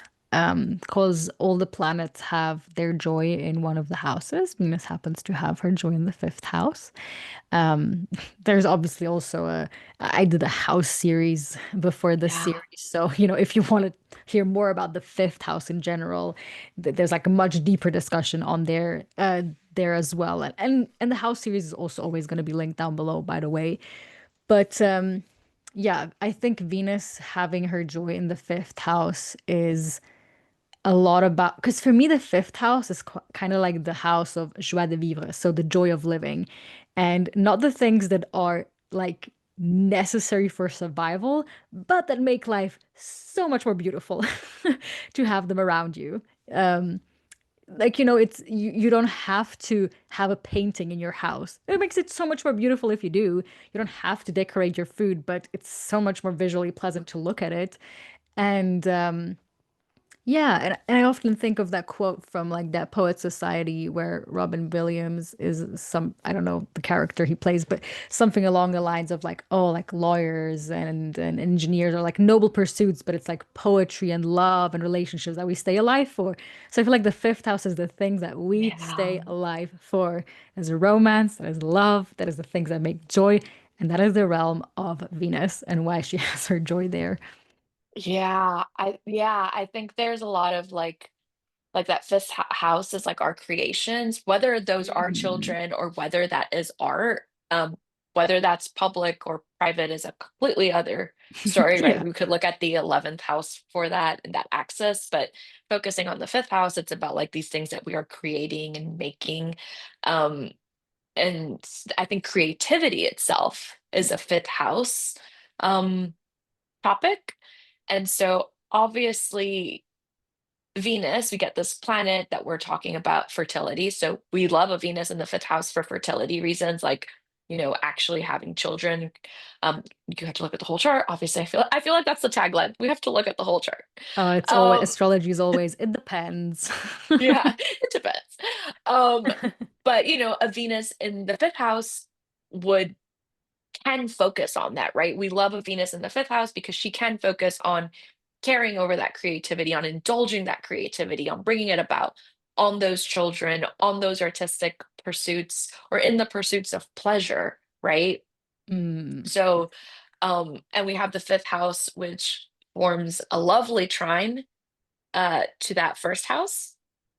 Yeah, yeah. I'm like, am I mathing right? I'm mathing right. You're mathing right. And so it forms that lovely trine. And so, I mean, that's something I also just benefit from. My Venus is there and can trine my first house and just Mhm. support me as well as she can. Um, so yeah, I think the fifth house can be a little complicated sometimes. And I know, but because that doesn't necessarily mean that it's always what's going to be put out or what's going to be shared. But if we can remember to stay grounded and in the moment and like kind of feel into that Venus, especially like if you have a fifth house Venus, I feel like that's a in some ways super lucky placement in some ways, right? That Venus is like able to really sink into those matters and has time to dedicate to them, right? Yeah, I find that one of my like own personal stories is like I didn't necessarily have so much time for that in my childhood. Um, like there was just a lot of other stuff going around, like, and the fifth house is also childhood a lot of times, right? If true. you, Yes. um, and so there is like for me, it's kind of been like, oh, now more as I'm getting older, I'm like revisiting a lot of my fifth house topics and like almost finding my childhood joy again, kind of. Of course. Yes. So, Yeah. just another little retrograde story. But yeah, I think, is there anything else you want to touch on in the fifth house? I know you already have a series on the fifth house. I don't I super, mean, yeah, I think it's just the fifth house is the joy of Venus because she just loves the topic of the fifth house, is where she yeah, feels most comfortable in and where she shines really brightly. And, if you happen to be in a fifth house perfection year or Venus is transiting your natal fifth house, that's usually a time where these topics are easier for yeah, you to access or display or experience in your life or bring that energy into your life, if you don't already have that placement natally, when Venus is in Pisces, for me, Venus is exalted in my fifth house. That's usually always a time where I get a lot more in tune with my creative processes and creation and when Jupiter was traveling there, I think it was also a time where I was reading that book around like how to get in contact with your inner child through like creative practices, which I I think is love that. also, yeah, it's also very fifth. 'Cause I think, there's like this innocent part of Venus where it's like when you're a child, like you don't think about all the social connotations of what you just kind of do what you do. You're like in fully in the Yeah, present moment. And the fifth house is so much about like the joy of the present moment. Like you eat when you want to eat, you draw, yeah, like you don't care how it's going to be perceived by the world. And there is so much healing in like reconnecting back to that part. I often see that with people, like if not their physical children are in question, or if they don't even plan on having children, and it can also be about your inner child and like yeah. healing that creative part of your inner child very much there as well. That's Or just so other huge. children in your like life Yes. too. Like it could be like little baby cousins or your Oh best yeah. friend's kids. Like they, I would, like when we were talking about some of these other transits that they didn't show up so much for me, but they showed up for the people in my life that were Hmm. experiencing that. So that could totally also be a thing. Man, I'd love to be a Venus. Like right now, I'm just thinking of like the Venus and Libras in the fifth house. Like how lovely. Like what a contrast. Hmm. Oh yeah. Yeah. I can imagine. Well, I guess Gemini risings are lucky right now. Or wait, Yeah. is it Gemini risings? Am I mixing that up? No, it is Gemini It's risings. oh Yes. now Yeah, now I yeah. feel silly. Yeah. It's like we've talked so much and now it's like do the math, but it is Gemini risings. Yeah, because Yeah, they're yeah, gonna yeah. have Aquarius in their ninth, and because it's always that trine, the ninth, the third, Yes. the ninth, the fifth, and the first house are No, no, in I'm trine I'm here with you. relationship. Yeah, no worries. We've just been like, I feel like I don't know which hour it is that we're talking right now, so excuse us. But yes, this is a lovely trine, and I think that's the trine in our natal chart that is like all about expressing ourselves to the fullest. So that's what we have here. But I don't know. I don't have anything more to add specifically to the fifth house. I don't know No. if you have, because then we can go into that feels like so off, but Venus and medical astrology. But it's like a Well, I think segment. like Yeah, it's just this. yeah, I have this segment all the always, and I have I used to be a nurse. It's something that just makes sense to me, and it yeah, I think it's worth talking about that. I think Um, it makes a lot of sense actually, because like the other thing that we didn't totally touch on as much maybe is like sex falls into that fifth house, right? Like the actual, I True. mean, we talked Yeah. about like having kids and stuff, but like actual pleasurable sex also falls into that fifth house. Yeah. Um, and but not, there's lots of things that also fall into the fifth house, like um,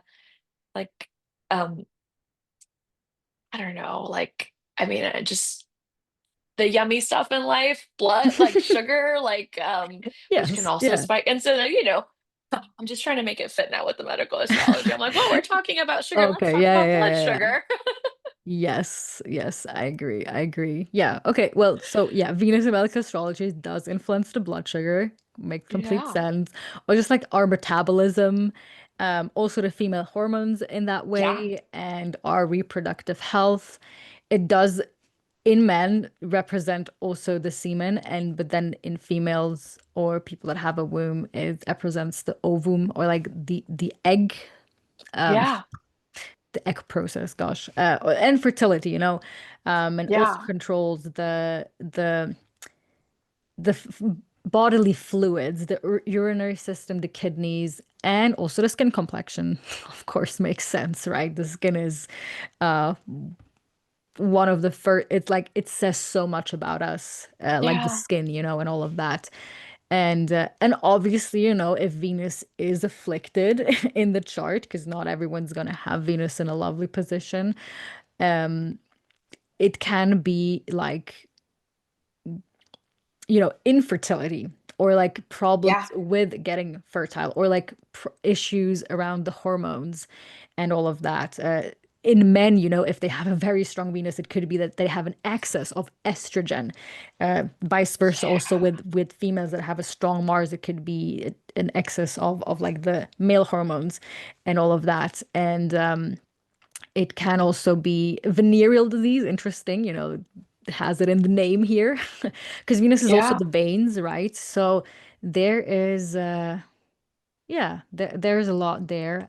Obviously, Venus also, in general, ruling beauty can Yeah. also be just like talk about how we are viewed societally, like if we maybe fit into more standards or not. And it can give us like a charm of like youthfulness, if it's placed well in our charts, or just like being like a charmful person that people view as generally more beautiful, like, Yeah. it's like I don't want to sit here and pretend that there aren't more people, that are just viewed as more beautiful people in the world and some that aren't. Like that's just that's just the way it is. Yeah. And it can talk about our Venus position. Yes, and then with Taurus also having a play here, Taurus rules the throat and the voice. This is why sometimes people with a Venus in Taurus or Mercury in Taurus can be singers. And then with Libra, we have like the kidneys and the ovaries kind of more at play here. Yep, and the kidneys, their function has to do with our hormones, so it makes perfect Yeah. sense for them to be at play here. It's the other thing I've like noticed too, um, is sometimes like that if you have like a poor, a difficult Venus, like poorly aspected or afflicted, it can also show up with like issues such as like of excess. And so we were talking about the blood, like blood sugar and stuff like that. So it could be sometimes like diabetes or stuff like Hmm. that. Hmm. Um, and we can also see topics of like addiction show up, right? And we Oh, were talking yes. about how some of the shadow sides of Venus can be that abuse or that obsession and the excess. And we can also see that showing up if we're looking at a chart from like a medical perspective. I'm definitely not the person to super go into that with, but I love that I have a nurse here with me. Um, and uh, yeah, like there's a lot of things we could tell from also just like looking at astrology from a medical perspective. Um, yeah, I think this is kind of related, but going like a little bit back into the fifth houses. sometimes if we see Mars in the fifth house too, we know that there could be difficulty conceiving. Yes. Um, and so that's also instead why we love Venus in the fifth house. And also we're looking at this Venus and what she means for fertility and what she means for actually being able to like conceive and carry the child. Like so nice to have a Venus who can do that, right? And that's something you're Mm. looking for in your life. Yes. Yeah, exactly. And if you have a good placed Venus, it could actually be again exactly basically the opposite, like you have good metabolism, like you're very Yeah. fertile. There's like no difficulty with that at all with creation. Like you have a good Yeah. skin complexion. Yeah, exactly. Um, And I love how you mentioned that like there are beauty standards, right? And part of what we can yes. tell when if planets are like well placed, like in their domicile or just like well supported, exalted, whatever, we can see how that person might have an easier time navigating that. So like the world will that person's beauty, that person's taste will just resonate with the rest of the world, right?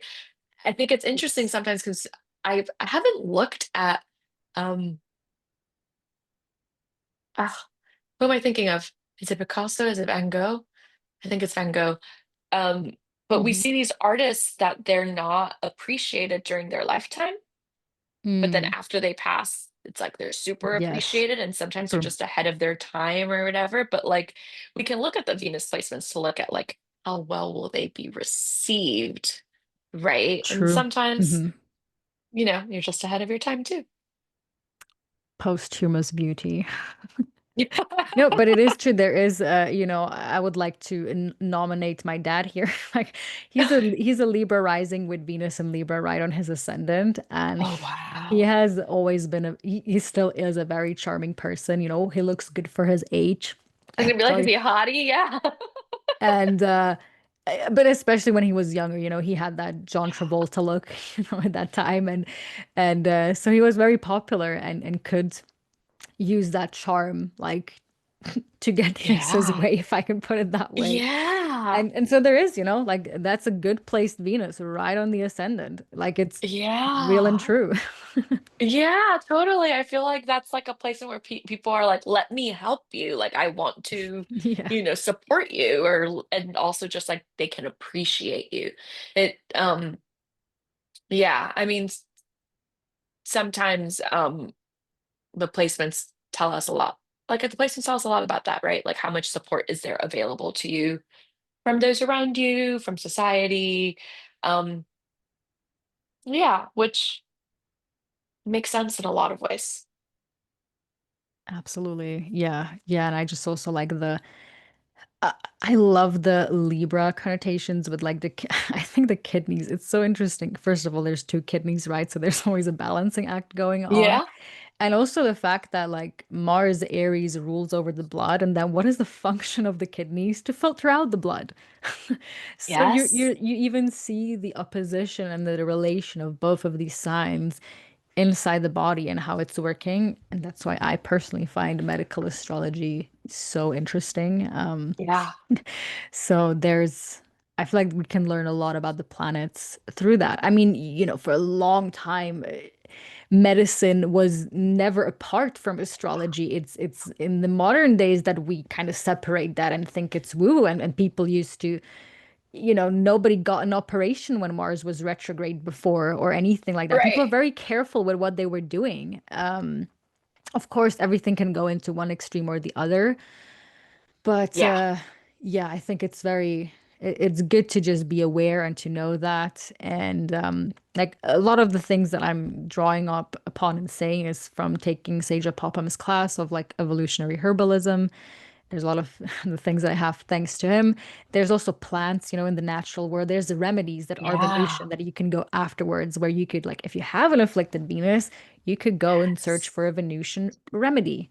Um, or the other thing, which is like a part of like homeopathy, you would you would do the opposite thing. So if you Yeah. have like, I don't know, if you are a man and you have excess estrogen, well, you would take a plant that would like limit that so you don't produce as much, for example.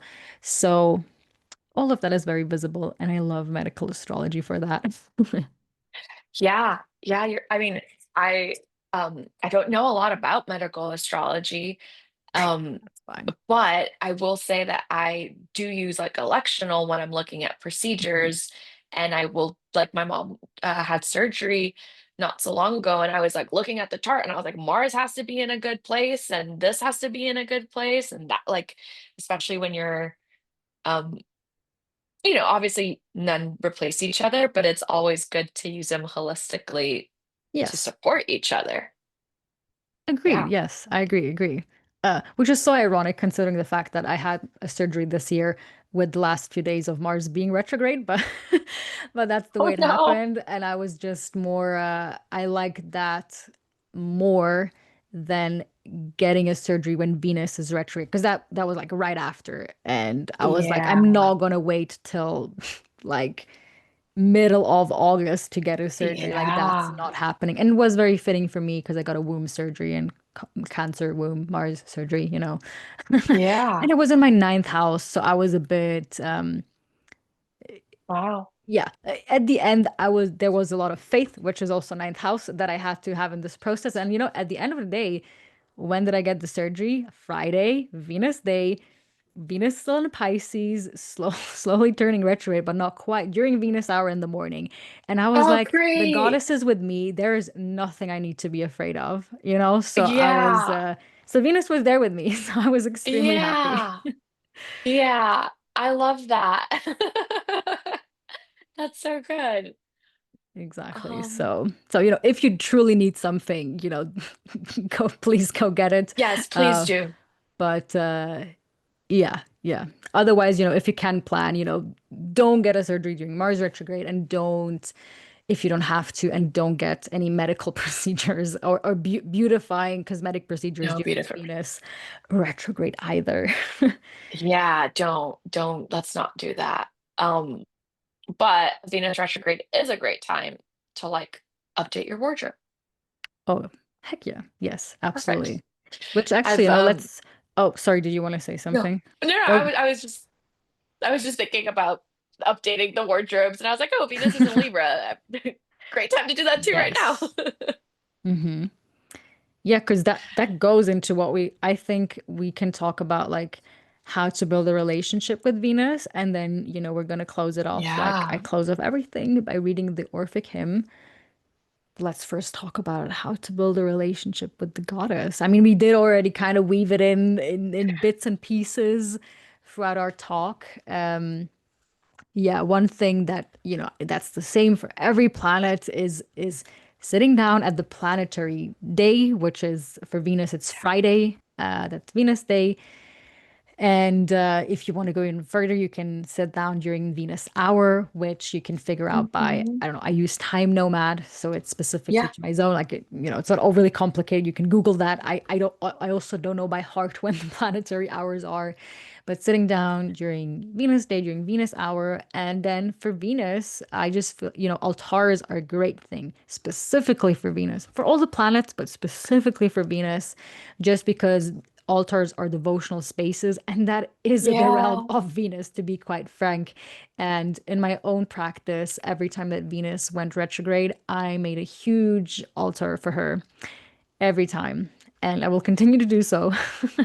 I don't have like a steady Venus altar other than that. Some people do, but I just specifically like to do that when Venus is retrograde, just because I feel like Venus is always so good when she's here. Now that she's in the underworld, let me worship her. Let me be there Yeah. for her. So that is like how I show my love and devotion to her. I mean, Venus is in everything that we are trying to show our love and devotion to. Like even just that is connecting to Venus in whatever you do. Yeah. I love altars. I think Venus is especially good at altars because they're so pretty, or you can make them so pretty that it's like decorative almost, like it's Yes. so pleasing to look at. And that's what we want, right? We want to bring in more pleasure and joy into our lives. Um I think I love, just, we were talking about this earlier before too, but just like going outside to look at Venus. I mean, obviously when she's an evening star, when you can see her, but like, I mean, just being with her, sitting with her, like that's another great way, just like starting to build that awareness. I mean, that's almost what I would suggest as a first step, especially because she's so bright when she's Hmm. up in the night sky, that it's like just go look at her. Like build that awareness. I love Yeah. altars like you were mentioning. Um, and then I think, you know, Venus is adornments. And so I want to be like mindful here because, again, beauty is in the eye of the beholder. And what does beauty mean to you? And not necessarily like dressing up only for other people, but like dressing up for yourself and Hmm. dressing up in your 100%. style and finding what that is and like really digging into and feeling into it, I think is great Venus practice. Um, and also things like a spa day or Oh, going to the yeah. hot tub, like lotions, obviously makeup and all the kind of adornments too. But there is this very physical embodying aspect of Venus that I think is really important, especially like as a self-love practice, super important. Um, I I used to fight a lot more with my Venus than I do now. I mean, that makes sense given what we've talked about, right? And my Venus placements.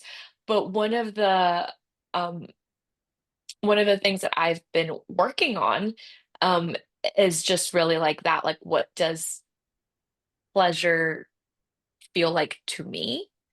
Um and just what does beauty mean to me?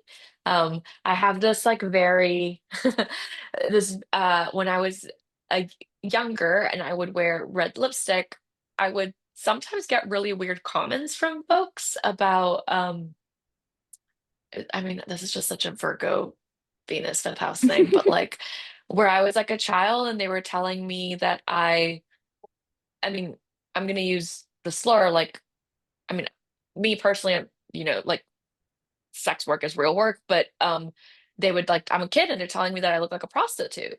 And I'm like, Mm, and so I grew up with this like weird thing about me and lipstick, specifically lipstick and me, where like I would not touch it for so long because I felt some kind of way about it. Obviously that's changed, but that's like an example of yeah. what does your beauty practice, what does your pleasure practice, what does your sense of fashion like mean for you versus like all this other stuff that people are putting into you. I think that is very much a Venusian practice, and just being mindful of it and like cultivating it is really important. um I think like the topics of beauty and pleasure can be so it can be tricky to navigate these, right? Especially with like all of the, I don't know, beauty standards that we're given and what we're told is Yeah. acceptable, that it's sometimes actually quite revolutionary to be like, no, what does it mean for me? Mm-hmm. And digging into that. Um, I know you and I think we talked a lot about like dressing according to the planetary days. And so, Yeah. like, if you know that Friday is Venus Day, that's like another great way of actually turning it into a concrete practice is like, what are you wearing that day for Venus? Whether and that can totally depend, like again, on what your style of this means and is, but it could be pink, it could be a certain kind of adornment, it could Yes. be booking a massage or getting your nails done or you know whatever feels good in your body and your also sense of like style and beauty is a great thing for Venus days. So is going on dates. Mm-hmm. Like Friday dates, Mm-hmm. go on your Friday dates. Yes. My petition is to, make Friday, like people should have Fridays off. It shouldn't be Shouldn't be a day filled with labor. Neither should Mondays, Yeah, honestly. neither should Moon days, Mondays. we I should, agree. yeah. I agree. The workday should start on Mars's day. Oh yeah. Yeah, yeah. And talking about dates, I was just thinking of the example in the artist's way.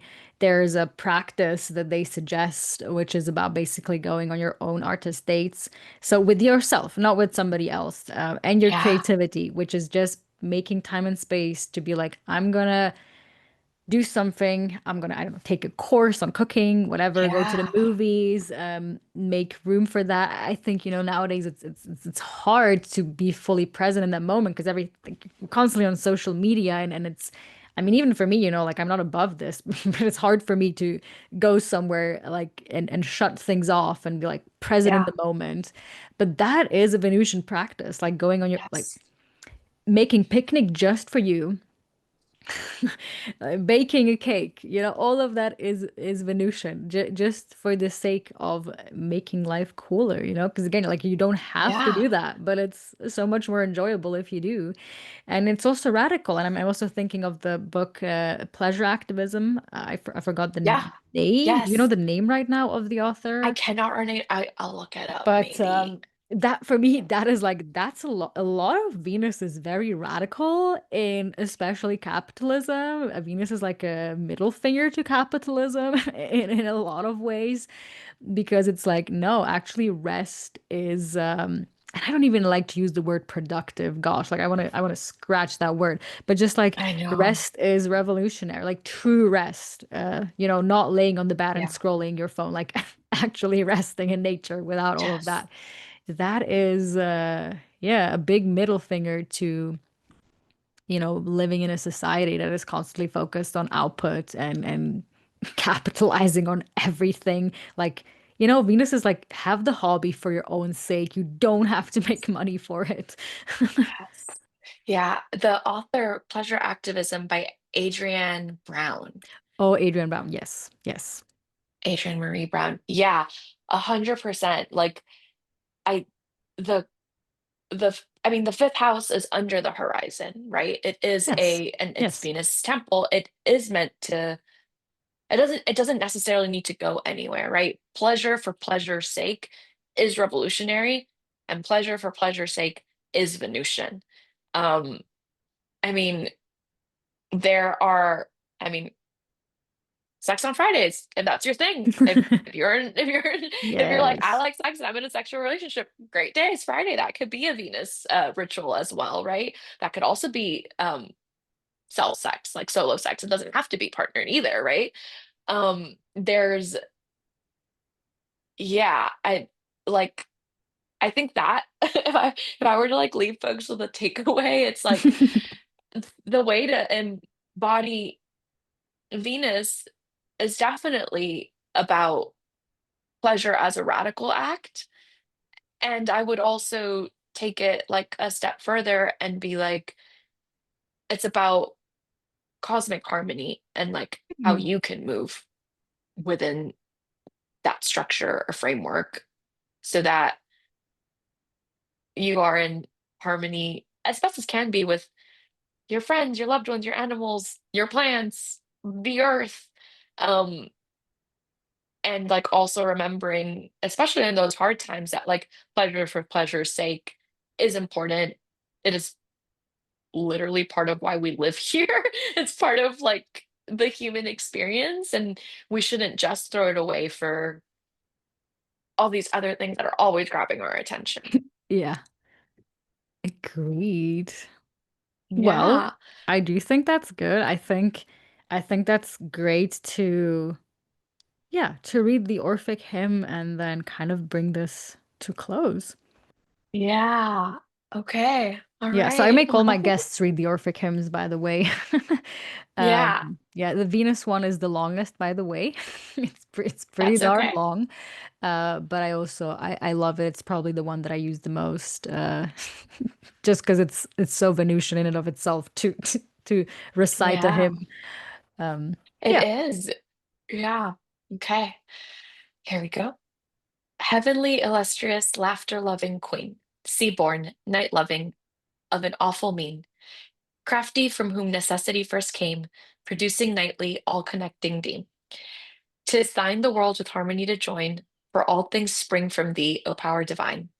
The triple fates are ruled by thy decree, and all productions yield alike to thee. Whate'er the heavens encircling all contain, earth fruit producing and the stormy main, thy sway confesses and obeys thy nod, awful attendant of the brumal god.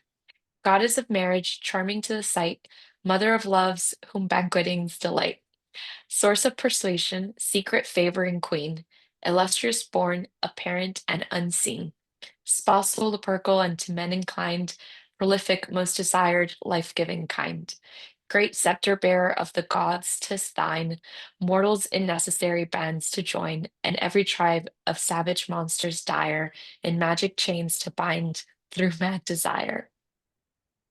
Come, Cyprus born, and to my prayer incline, whether exalted in the heavens you shine, or pleased in Sirius' temple to preside, or o'er the Egyptian plains thy car to guide, fashioned of gold and near its sacred flood, fertile and famed to fix thy blessed abode, or if rejoicing in the azure shores, near where the sea with foaming billows roars. The circling choirs of mortals thy delight, or beauteous nymphs with eyes cerulean bright, pleased by the dusty banks renowned of old, to drive thy rapid two-yoked car of gold, or even Cyprus with thy mother fair, where married females praise thee every year. And beauteous virgins in the chorus join, Adonis pure to sing and thee divine. Come all attractive to my prayer inclined, for thee I call with holy reverent mind. Beautiful. As I said, the longest one. But yeah, that's also, I personally like to, if I'm connecting to Venus, I like to recite that specific Orphic hymn during Yeah. Friday and Venus hour.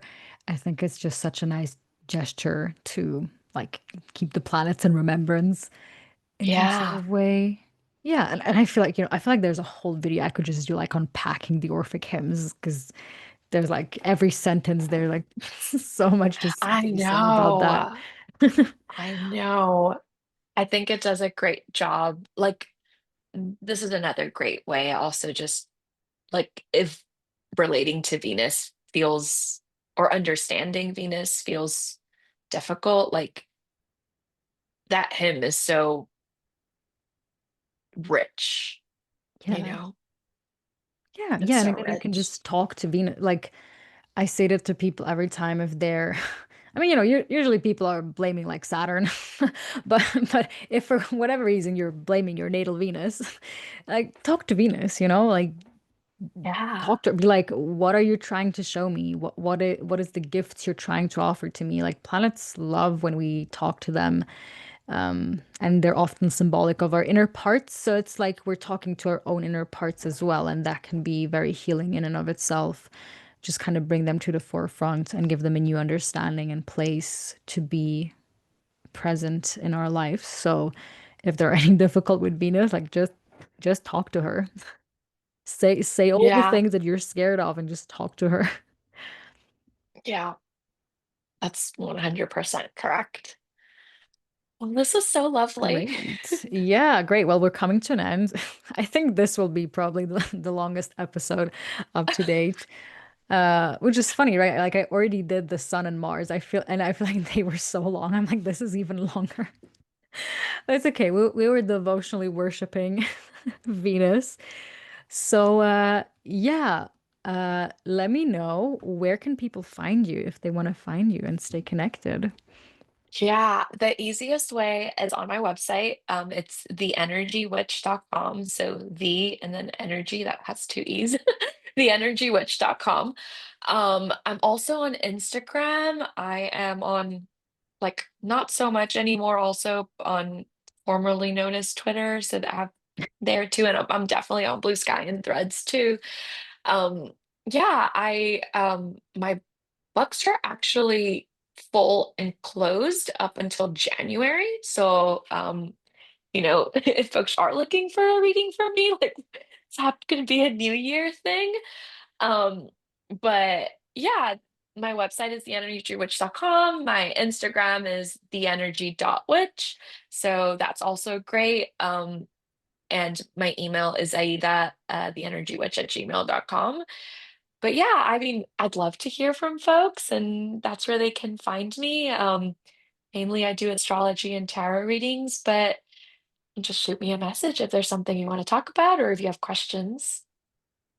Yeah. Great. Absolutely. Yeah, we also, if you want to leave a comment, if you found this useful, maybe you don't want to comment on YouTube because, like I said, I get it for privacy reasons sometimes, but even just like shooting us a DM, if something what we said touched you or you want to further Yeah. expand on that, you're absolutely welcome to do that or ask any follow-up questions through Instagram or our emails. And yeah, and for this podcast, this podcast is available on YouTube and on Spotify. I don't know where folk are listening to this from, but if you're coming through Spotify, it's worth going over towards my YouTube and vice versa. On YouTube, I have lots of other videos. I do weekly overviews and also in-depth analysis of certain transits if I'm feeling into it and it happens that something wants to come out. Yeah, that's also Venus, honoring the creative aspect of all of that. And other than that, everything is under resonance astrology in my case: YouTube, Spotify, Instagram, and my website as well if you want to check that out. Yeah, we're 3 planets in. There's many planets to follow still along the journey.